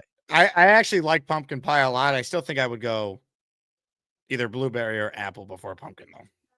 Both of those way before pumpkin. I would honestly rather go like no pie. I talked on the Addy show about this. I guess I lose all my white people points because I don't like pumpkin anything. I don't like pumpkin spice. I don't like pumpkin anything. Let me go to my pie expert. Beast, what's your go-to pie? Beast? Go-to pie. Best pie. We ready, mateys. And how are we, Mr. Gary? Go-to pie. I heard there's not a wrestling, but a boxing match coming up. You said on Saturday. Beast, what's your favorite pie? Big fight weekend. Pie. Yeah, Pie. we're talking pie. We're doing pie talk here. There's only one pie I like, and that's that cherry pie. Ooh, yeah. Gobble, gobble, gobble, gobble, gobble. He's going cherry pie. Cherry pie is solid, but I would put it behind it. Comfortably behind apple and blueberry. Most pies are good, except for pumpkin. That's not a good pie. Pumpkin Amanda is not a says good pie. key lime pie. Actually, That's what I said. That's my number one. Key lime pie is 2. Pecan pie is 3. 2. Buttermilk pie is 3. I never would have thought we'd get you two to align on something. Unbelievable. The pie. See, pies unite people. Pies unite people. Then breakfast sandwich. The traditional bacon, egg, and cheese on a bagel is fantastic. But what's even better than that is there was this bagel store in Great Neck. I forget what it was called, but all right, it had like I knew when they were making their bagels because I'd been there so much. And you get the bagel, everything bagel, right out of the oven, the whole quarter pound of cream cheese and bacon, and that's it. That's the sandwich, and there's nothing better than that. So everything bagel, right out of the oven, quarter pound of cream cheese and bacon. There is absolutely nothing better than that. Do you eat bacon, Jake? I love bacon. Absolutely. You just do that. The whole quarter pound of cream cheese. You know how the whole thing goes on the bagel, the everything bagel and the bacon. There is nothing that is even better than the traditional bacon, egg, and cheese, which I do love. The thing about I don't get is the chopped cheese. It's fine. Hey, what spot in Great Neck? Bagel Hut, Bagel Boss, or Slim's? I think Bagel Boss. That sounds right. There's a Bagel Boss in Syosset too, where I'm from, that I would always go to. My Bagel Boss sounds familiar. I mean, this is probably 15. This is when I lived in New York. I used to see a shrink in Great Neck, and I'd go there before I went to the shrink. That's a interesting story. Is Amanda from Great Neck or the surrounding areas? Is she? Okay. Shout out. Great Neck's a beautiful area. All right. I also wanted to talk to Jake. Not Jake. You are Jake. Jeff about Mendoza. He looked good. It was Wisconsin, and he looked good. I told Nick after they play Ohio State, after the playoffs, I'll reassess him then. But he did look really good against Wisconsin. Make of that as you wish. The last thing I want to talk about was starting. I forget the Missouri Brady Cook. The Jets have started during the end of the season. They've started Bryce Petty, and they've started McElroy. Why would it be like unthinkable to start Brady Cook? Like, why would that be like an unthinkable, ridiculous item? It wouldn't be. The only difference is those guys were drafted. This is a UDFA. That's the only difference. But it's same level of talent at that point. Right. I thought Petty would have I thought he could be a long-term backup. It didn't really work out. McElroy, we knew he wasn't gonna. That wasn't a thing. I thought Petty didn't have an NFL arm, but he was a good. I thought he could have a career like Colt McCoy, like he could hang around as a high-end 2 for a long time. Obviously, he could not. But he went to Baylor, and my sister-in-law went to Baylor, and she still works there. And like student activities, like planning stuff. Says he's there all the time. He's there. Bryce Petty is still there all the time. Yeah, I think that's yeah, that's gonna be everything. That's all I got, Jake. You covered all the basics. I think I touched on everything. And Tyrod, fine, start him. I guess I would start him too. I guess, but I mean, hamper your expectations. I would say temper your expectations. It's 40-year-old. How old is he? 37. It's 37-year-old Tyrod Taylor. Gonna be what it's gonna be, guys. I would probably make that decision too. It's probably the best bad option. So let's start Tyrod. Ladies and gentlemen, Gary. Chicken with pasta is worse than peanut butter with sandwich. FPP super chat says shepherd's pie. Throw that in the pie conversation. Ladies and gentlemen, I see an animated beast on hold right now. Beast. Sick shit about me. Hey. I already reported it to Gator. Right. I already reported it to. Let's listen in, everyone. I have no idea what we're about to hear. Needs to be removed from the Discord as of right now. Yeah, he's on the on my phone. Not on the Jake show, the other Discord. He's a sick son of a bitch. A lot of guys have been telling me he's been sending sick shit like you would not believe. And I'm talking sick shit. So I already gave the heads up to the committee. Gator's already got all the information. I already told him, Dom, if he even shows up, you know what to do. Out. Not welcome here. It's called no. You want to play hardball? I got a posse, and you guys are all part of my posse. It's called We Got Bats. Either get off the show or you take this ass whooping like a man. Yeah, it makes it easier. Everybody's got. Plus, I'm going to be doing something with ribs tomorrow. I'm making a special kind of ribs. I have no idea what he's talking about there, but I typically don't ever know. Ladies and gentlemen, our guy Sean has called back in. He wears batshit crazy glasses. Spikes his football in the toilet. He might be a little drunk. 3D Gary thinks the guy is a midwit. Is that a Cybertruck on his face? Let's ask Sean Sugator. I can actually rock out to that intro. I love Crocs, shit, man. But with Gary, I wanted to talk to Gary, because he called me a norm wit. But I remember that. I won't forget that, Gary. You're trying to say like I'm a less than a dimwit, like what percentage wise? But I don't know. Gary's like one of those guys who is totally insecure. Like he's insecure, and he's an insecure guy. So like he'll call other people out, he'll make other people look dumb while he thinks his takes are smarter. La-di-da-da-da. But I just want to say, like, I think the Jets will finish like with 4 wins, like you predicted, Jake. You predicted this from the beginning of the season. Yeah, but I changed it. I changed it before the start of the year I was at 6. Oh. I bought into the Glenn hype over the summer. I tried to be positive. Yeah, because I remember your first takes was like, smell the 4 wins. Yeah. So it could actually becomes 4 wins. Yep. So, and I just wanted to tell Gary himself, like, dude, if you want to mentally challenge me with the IQ test, let's do this, man. So you're calling out Gary, if I'm following. Yeah, calling out Gary. Now, what about this tackling situation, Sean? Are you going to tackle something for us? I can't tackle anything right now, Jake, but I promise you in the future I'll buy a tackling dummy or something that I could tackle. What if and you I'll just put it on tackle a air. pillow like what Beast did? No, I want to make it authentic. Like I'm really tackling something. You know what I Okay. mean? Like a dummy. So I want to make it authentic. You know, like right. really. Yeah. I promise you, Jake, I'll do it. But Addison says that you should tackle whoever sold you those glasses. you jealous of my shades, man? You jealous of my style? Come on, don't be jealous, man. Team Curry You says know, tackle yourself. I'm gonna tackle myself to my mom's pussy. Whoa, whoa, right. whoa, whoa. Sean, this is a family show. On behalf of the Jake Asman Show, we apologize for the foul language. All right, we don't play inappropriate things on this show. That guy fucked me twice. Sean, stop hacking me and playing that clip of Allen. That guy fucked me twice. Sean, I'm not going to go back to you if you keep pressing that button. Get out of the green room. Unbelievable. All right, let's go back to a guy who's all about good, clean family fun. Chuck Wagon, what do you make of today's events? Wild.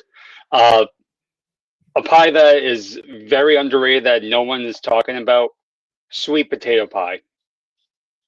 Great. I am a big fan of sweet potato fries. I don't know if I've ever had sweet potato pie, though. It's actually really good. I was skeptical until I had it, and it's really good. And that should be in the conversation of top 10 pies easily. Interesting. Interesting. And actually, there was a one that I had at a nice country deli, apple caramel walnut pie. That was amazing. BD is saying that's not technically a real pie. Does that bother you at all? Nope, does not. It's still good. I'll eat it. Okay. You can say the same thing about shepherd's pie, and shepherd's pie is awesome.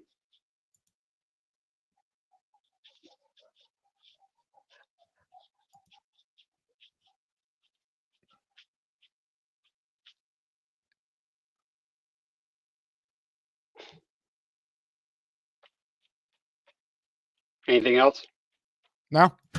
Chuck Wagon's always cooking, which it takes.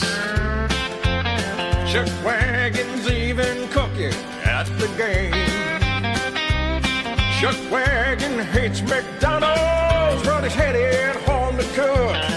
It's time once again for Chuck Wagon. All right. I have figured out why Beast is so upset. All right, and we're going to put a stop to this right now. Breaking sports news on the Jake Asman Show. Apparently, Bobby Beasley is sending Beast these sort of images. I'll say this to Bobby Beasley. You are not welcomed here. All right, these type of images are unacceptable, and we will not show them on this show. All right, Bobby Beasley is banned. He's not allowed, especially this image. We're not going to show this image on the show. I stand with Beast.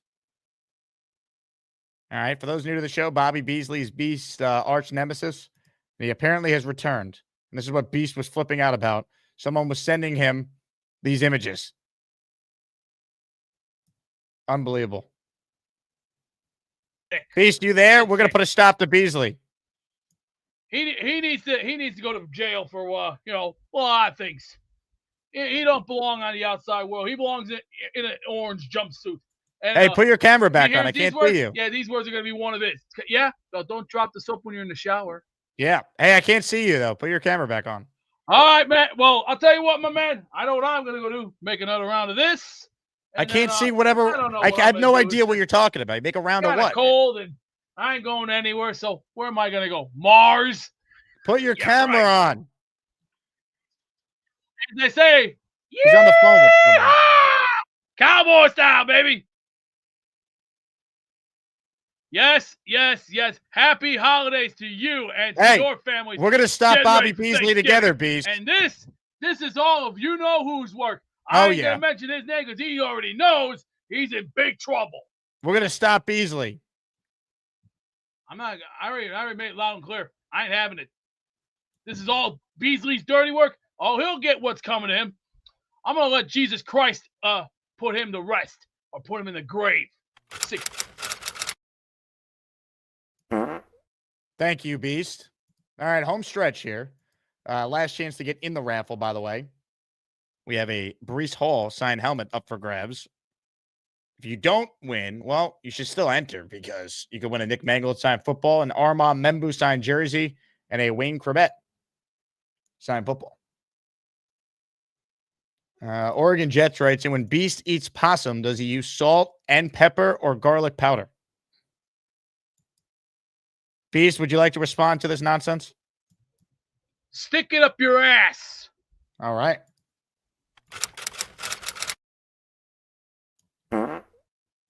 Thank you. We go back to the Chuck Wagon, who's still on hold. Hey, Chuck. Hey, what's up? You tell me. Airplanes are up. And yes, I saw the chat. Yes, cream pies are really good. My favorite is chocolate cream. Banana cream and key lime. Really good pies. So what about you, Jake? What's your favorite pie? We didn't ask you. I said earlier, I like apple pie and blueberry pie. Oh, okay, sorry about that. My bad. I was more thinking of the breakfast sandwich fiasco. I see.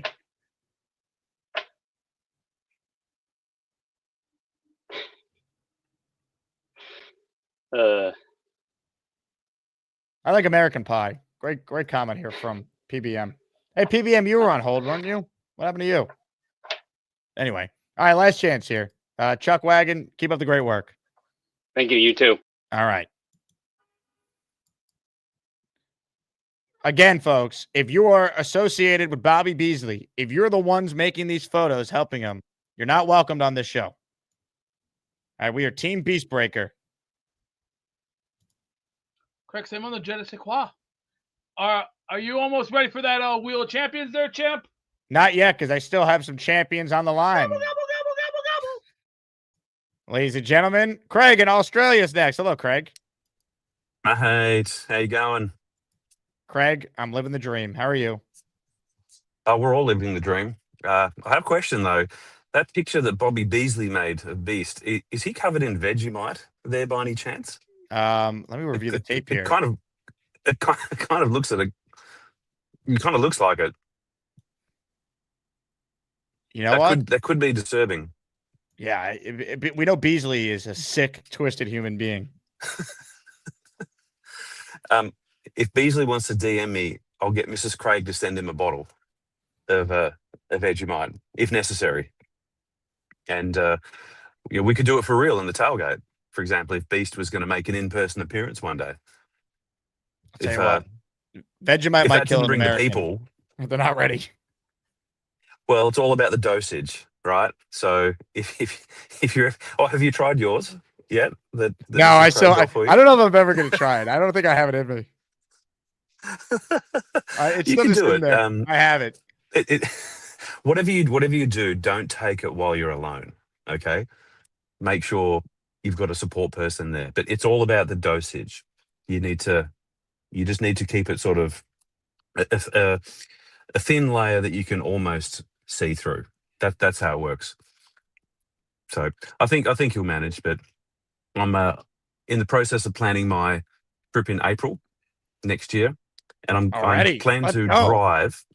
Oh, hell yeah, mate! I've got people to see. So I'm going for a work conference in Washington, but I have to bounce through LA to see Addy and Rick Kent again. I have to bounce through Dallas to see Gary and Alan, and I've decided I'm going to drive from DC to New York City, which will take me through New Jersey. So anyone based in New Jersey, you've got to hit me up because I'll make a special stop to see anybody that's there on the way through. Let's go. That's Greg, my I love plan. it. You come to America more than anyone that is any of our international callers, which is great. It's true. It's true. I can't help it. And I finally got my American flag up at home on my flagpole, the one that I've ordered from the 9/11 museum. So it flew over ground zero on October 24th, according to the certificate. So I'll send you a pic that you can put up. I can't wait, Craig. Keep us posted. It's going to be great. Look after yourself, mate. Thanks for taking my call. Ladies and gentlemen, the great Craig in Australia doing his thing. Ladies and gentlemen, we're not done just yet. We're almost done, but we're not done just yet. Beast, we're not done just yet. All right, where is PBM? Is it who's next on the line? Oh, you just said who's next. Ladies and gentlemen, Beast, are you ready for a little purple belt mic? As they all say, at 3, 2, 1. Purple belt Mike, he loves the dark knight. He's got a green pool and he jumps right in. Maybe someday he'll get a brown belt, but for now he's just that purple belt Mike. Purple belt Mike, it might be purple, but he can still kick your dirty ass. Yeah. Someone LGI. Right. Did you see what Schaefer said when he talked to Lundqvist? Yeah, he chirped him last week. That was funny. Yeah, he's like, I wish the guy from Long Island would talk to me first and not the Ranger. I was like, let's go. He's one of us, baby. Let's go. One of us. One of us. I love Schaefer, man. He's awesome. He's been great. But, I got his jersey. hell yeah, that's my next jersey. I love this kid. I've been buying the cards that have like the stickers. So they show like his first goal and like the youngest to have a multi-point game and all that shit. So I'm collecting all his stuff. But someone said it before about a Jets ornament. I think it was Cho. I am not putting up a Jet ornament on my Christmas tree when I do my Christmas stuff. They don't deserve it. If Christmas time comes, which every Thanksgiving I put my tree up, if we're still in, the hunt or whatever they call it now, then I'll put the Jets on my tree. But until then, they're going to boycott. No ornaments. No, it's all right, baby. Hey, look, that's fair. I mean, look, maybe we got to come out with Asmaniac ornaments for people. Oh, hell yeah. I'll put that on the tree. She hates when I'm on the phone. She Hey, hates Maui. that. Good girl. Maui. Look at this dog. She's the most beautiful thing. Look at this dog. Hey, Chuck Wagon, what do you think of Maui? Beautiful dog. Gorgeous. Well said, Chuck. Good girl. Look at that tail. Yeah. All right, brother. Peace. Ladies and gentlemen, PBM. Purple belt Mike, he loves the dark knight. He's got a green pool and he jumps right in. Maybe someday he'll get a brown belt, but for now he's just that purple belt Mike. Purple belt Mike, it might be purple, but he can still kick your dirty ass. Big Joe. Said he was there. All right, last chance here, folks. We got another raffle entry from Party with Peg and Artie. They're in the raffle for one. Nick Shine says, Craig comes to New Jersey more than me. Honestly, I don't know. Last time I was in Jersey, though, was for the Jets-Panthers game last month. That was my last time. Next time I'll be in Jersey, I have no idea. I honestly. Trying to think. All right, almost done here. Last chance to get in the raffle. Today's closer is Chillin' Buddha. What's up, Chillin'? What's going on, man? What do you got for us? It's like a long day at the office, huh? Well, you know what? Just the Jet talk never stops. It just keeps going. Mm-hmm. Committed fans too, calling from the hospital rooms. Oh yeah, I can't wait for the first person to call us from prison. Honestly, that'll probably be the peak one. The prison call. It might happen. Don't hold your cards on it. What are we looking at? What are Ravens' predictions? I don't think the Jets win. I do think they could cover the 13.5. I could see the Jets losing like 27-17, something like that. I don't know, man. We always win stupid games we're not supposed to. They never beat the Ravens, though. Like, when was the last time the Jets actually beat the Ravens? I'm trying to remember. It wasn't too long ago, was it?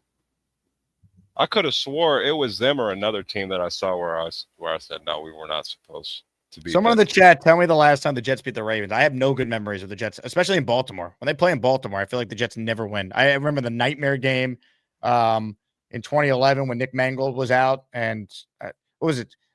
Someone look it up. Was Colin Baxter the Jets center that night? They played the Ravens on Sunday Night Football, and Mark Sanchez got killed because Nick Mangold was hurt and couldn't play, and you just saw how valuable he was. Someone look that up for me. I think it was Colin Baxter was the center that night. He was horrific. It says here September 11th, 2022. They lost. Wait, no, the home no, opener. they lost. Why did it say? Okay. My computer was not computering right. Yeah, the Jets haven't beaten the Ravens in forever. Yeah, Nick shot his 2010 MetLife Stadium open. They lost that game, though. That was on Monday night. That's horrible. I'm banking on Tyrod at least showing us something. At least we'll get a little bit of taste of how our new receivers are going to be. He should be able to keep it competitive. Mm-hmm. Keep us in it, yeah. No, because I can't. I don't know if I can watch another game where we get just 3 and outs. That's basically what I feel like I'm watching every week. Jets all time against Baltimore are 2-10. They've lost 2 straight, but I don't know the last time they won. I can't think of the game. I can't even remember. I know October 2016. Let's see. Jets versus Ravens. October 20. I don't even remember this game. Oh, they did beat the Ravens. The Jets won to improve the 2-5. They beat the Ravens 24-16. You know what? Actually, I do remember this game now. Geno Smith got hurt, and Ryan Fitzpatrick came in, and they won. It was 9 of 14 for a touchdown. Joe Flacco 25 of 44, 2 interceptions. The box score for the Jets: Matt Forte 30 carries, 100 yards, at a touchdown. Robbie Chosen had 1 carry for 30 yards. I guess they did like an end around that game. 3 catches for 41. Quincy had 2 for 73 and a touchdown. Matt Forte also had a receiving touchdown that day for the Jets. So that was the last time the Jets beat the Ravens. I have very little memory of that game, 2016.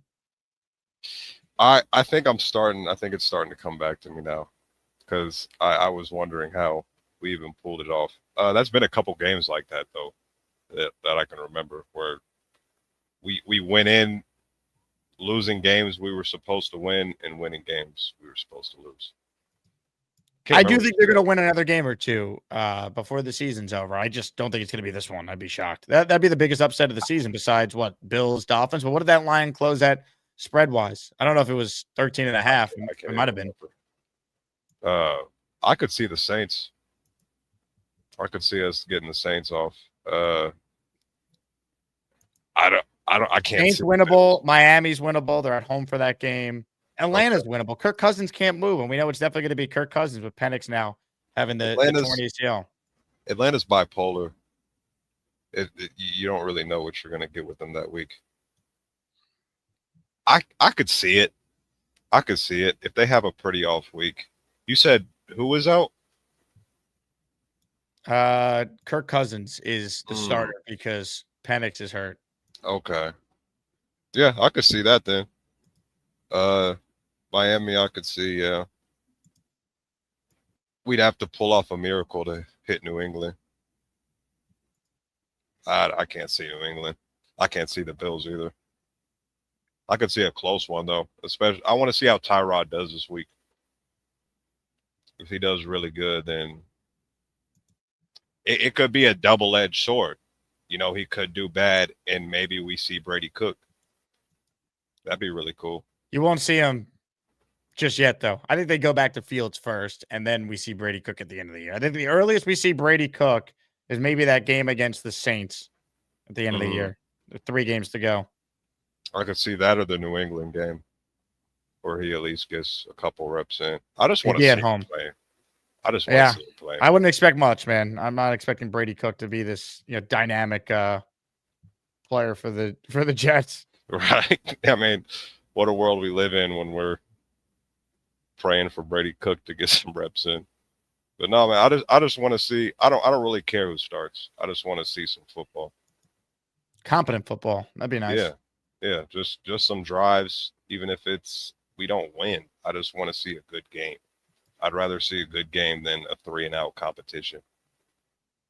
And that's just what the punters are on our team are getting more reps in than the quarterbacks.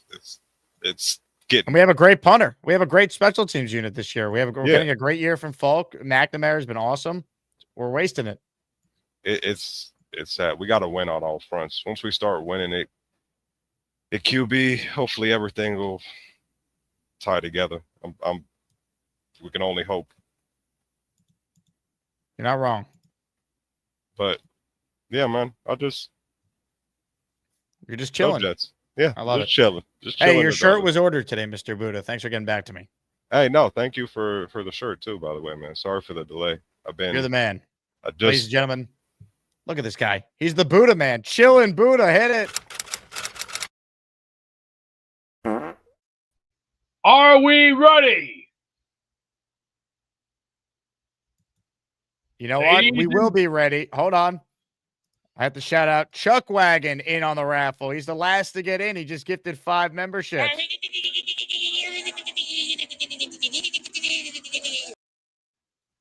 And now, ladies and gentlemen. Hey, hold on. I want to talk to Chuck Wagon one more time. Get one final update from him. Not much. Just doing dishes. Okay. That's it. What?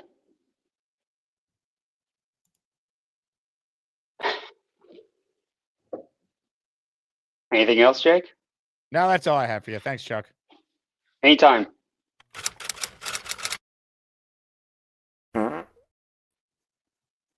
Big Joe.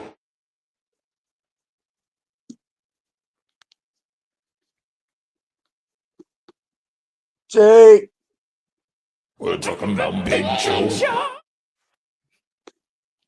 Hey, want to chime in real quick? The caller says sweet potato pie. Yep. It's real good. Sweet potato pie is good. That and pumpkin pie. It kind of tastes the same. Big Joe, I love that even in the hospital, you still felt compelled to call in to give your take on your favorite pie. Of course, man. I'm all about the chat, man. All about the chat. Big Joe. Joe, you're the man. Ask him to give you some pie in there, all right?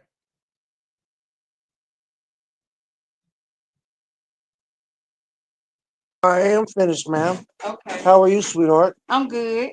You want to keep your tea? Yes, ma'am. Okay. I'll take this one, okay? Thank you, ma'am. Mhm. Have a good night. You too. Thanks. Jake, you still there? Oh, yeah, Big Joe. I'm here. You gotta be polite to everybody.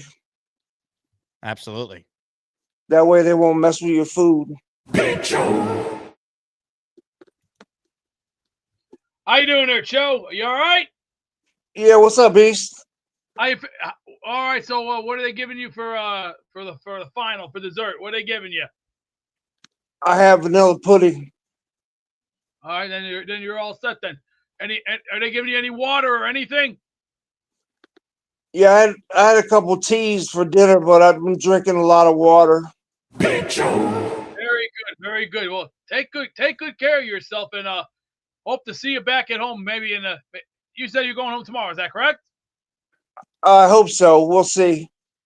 All right. Well, just try and do the best you can, kid. Gobble, gobble, gobble, gobble, gobble. Thanks, Beast. All right, Big Joe. Well, keep us posted, all right? Yeah, I'm just hanging on. I'm going to see who wins the raffle. All right, ladies and gentlemen. Big Joe. Big Joe wants the raffle. So, ladies and gentlemen, it's time. It's time to announce the winners of the weekly Asmaniac raffle. Let's spin the Jake Asman Show Wheel of Champions and find out which Asmaniac is winning an epic prize. Yeah, that's right, folks. Shortest raffle we've had in a while, but the show goes on. That's right. Hit the music. Now, before we even spin the wheel, Black Gypsy's doing what he does. He just gifted a membership at the very, very end of the program. His membership went to listener Karen Larson. So, Karen, you are a channel member. So, I was going to do the Brees Hall helmet, but we needed to get 25 memberships. That was on the first show. We didn't get there. On this show, we only have 10. So, I'm going to delay the Brees helmet again and just give away a Jets Legends jersey instead. So, keep that in mind. It will toll over. Ladies and gentlemen. Oh, Dixon, you stop it. You know what? Dixon goes, they entered for a Brees helmet, and Jake pulled the rug. You know what? Brees helmet's back on. All right? You know, I'm going to let the winner choose. Winner's choice. You win, you can take the Brees helmet or Jets jersey. Dealer's choice. That's the fairest way to do it. Screw you, Dixon, you bum. Nick Shine says, give this to Cho. Big Cho in the raffle, courtesy of Nick Shine. We break the rules for guys who call into the show to give takes in the hospital. Anyway, only one person can win. Dealer's choice, helmet or jersey. You choose. We spin the wheel right now.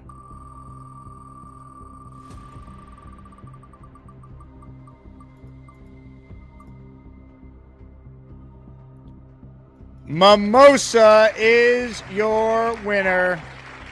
All she does is win. She's one of the great. Thank you, Mimosa, for your generosity and tremendous support of the Jake Asman Show.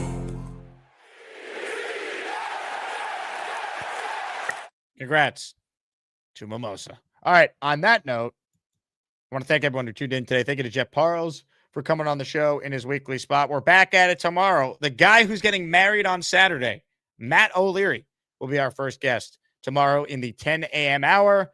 Tomorrow afternoon, the Dylan Terraman Experience stops by the program. What will we talk about? You never know. You don't know what you're going to get on the show. Someone could call in from jail, from a hospital, from a global studio headquarters. You just never know what you're going to get around here. Great show. Let's close it out. Back to the great Jake Asman. I just had chicken. Chicken.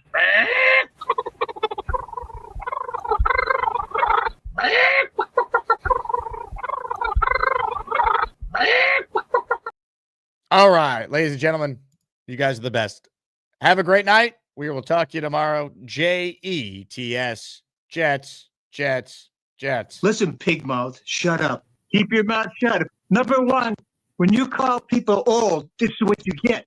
You don't scare me. You don't scare me. You don't scare me, David. You're always going to see this face. All right? I'm always going to be right in the Jake. No matter who's the Jet quarterback, I'm always going to be here. You know what I mean? Listen, buddy. I'm trying to burn me out of the show. You're I'm an not idiot. going You don't know nowhere. anything about football. You never did. Mr. Zero. Mr. Zero. There he is. I'm serious. Mr. Zero. That's you. You have bad Wi-Fi. Take that hat off. Put that Jets hat on. Let's see. Come on. Get that cap off. Go to work. Are you work? You know how to work? Twice in the afternoon, baby. Who wants to ask me a question in the chat? It's all I need. One punch. One punch. One punch. One punch. One knocker. One punch. I bet you Give know me some time by myself. One punch. Wow. One punch. Dave Brigger bringing some passion. Thank you, Dave.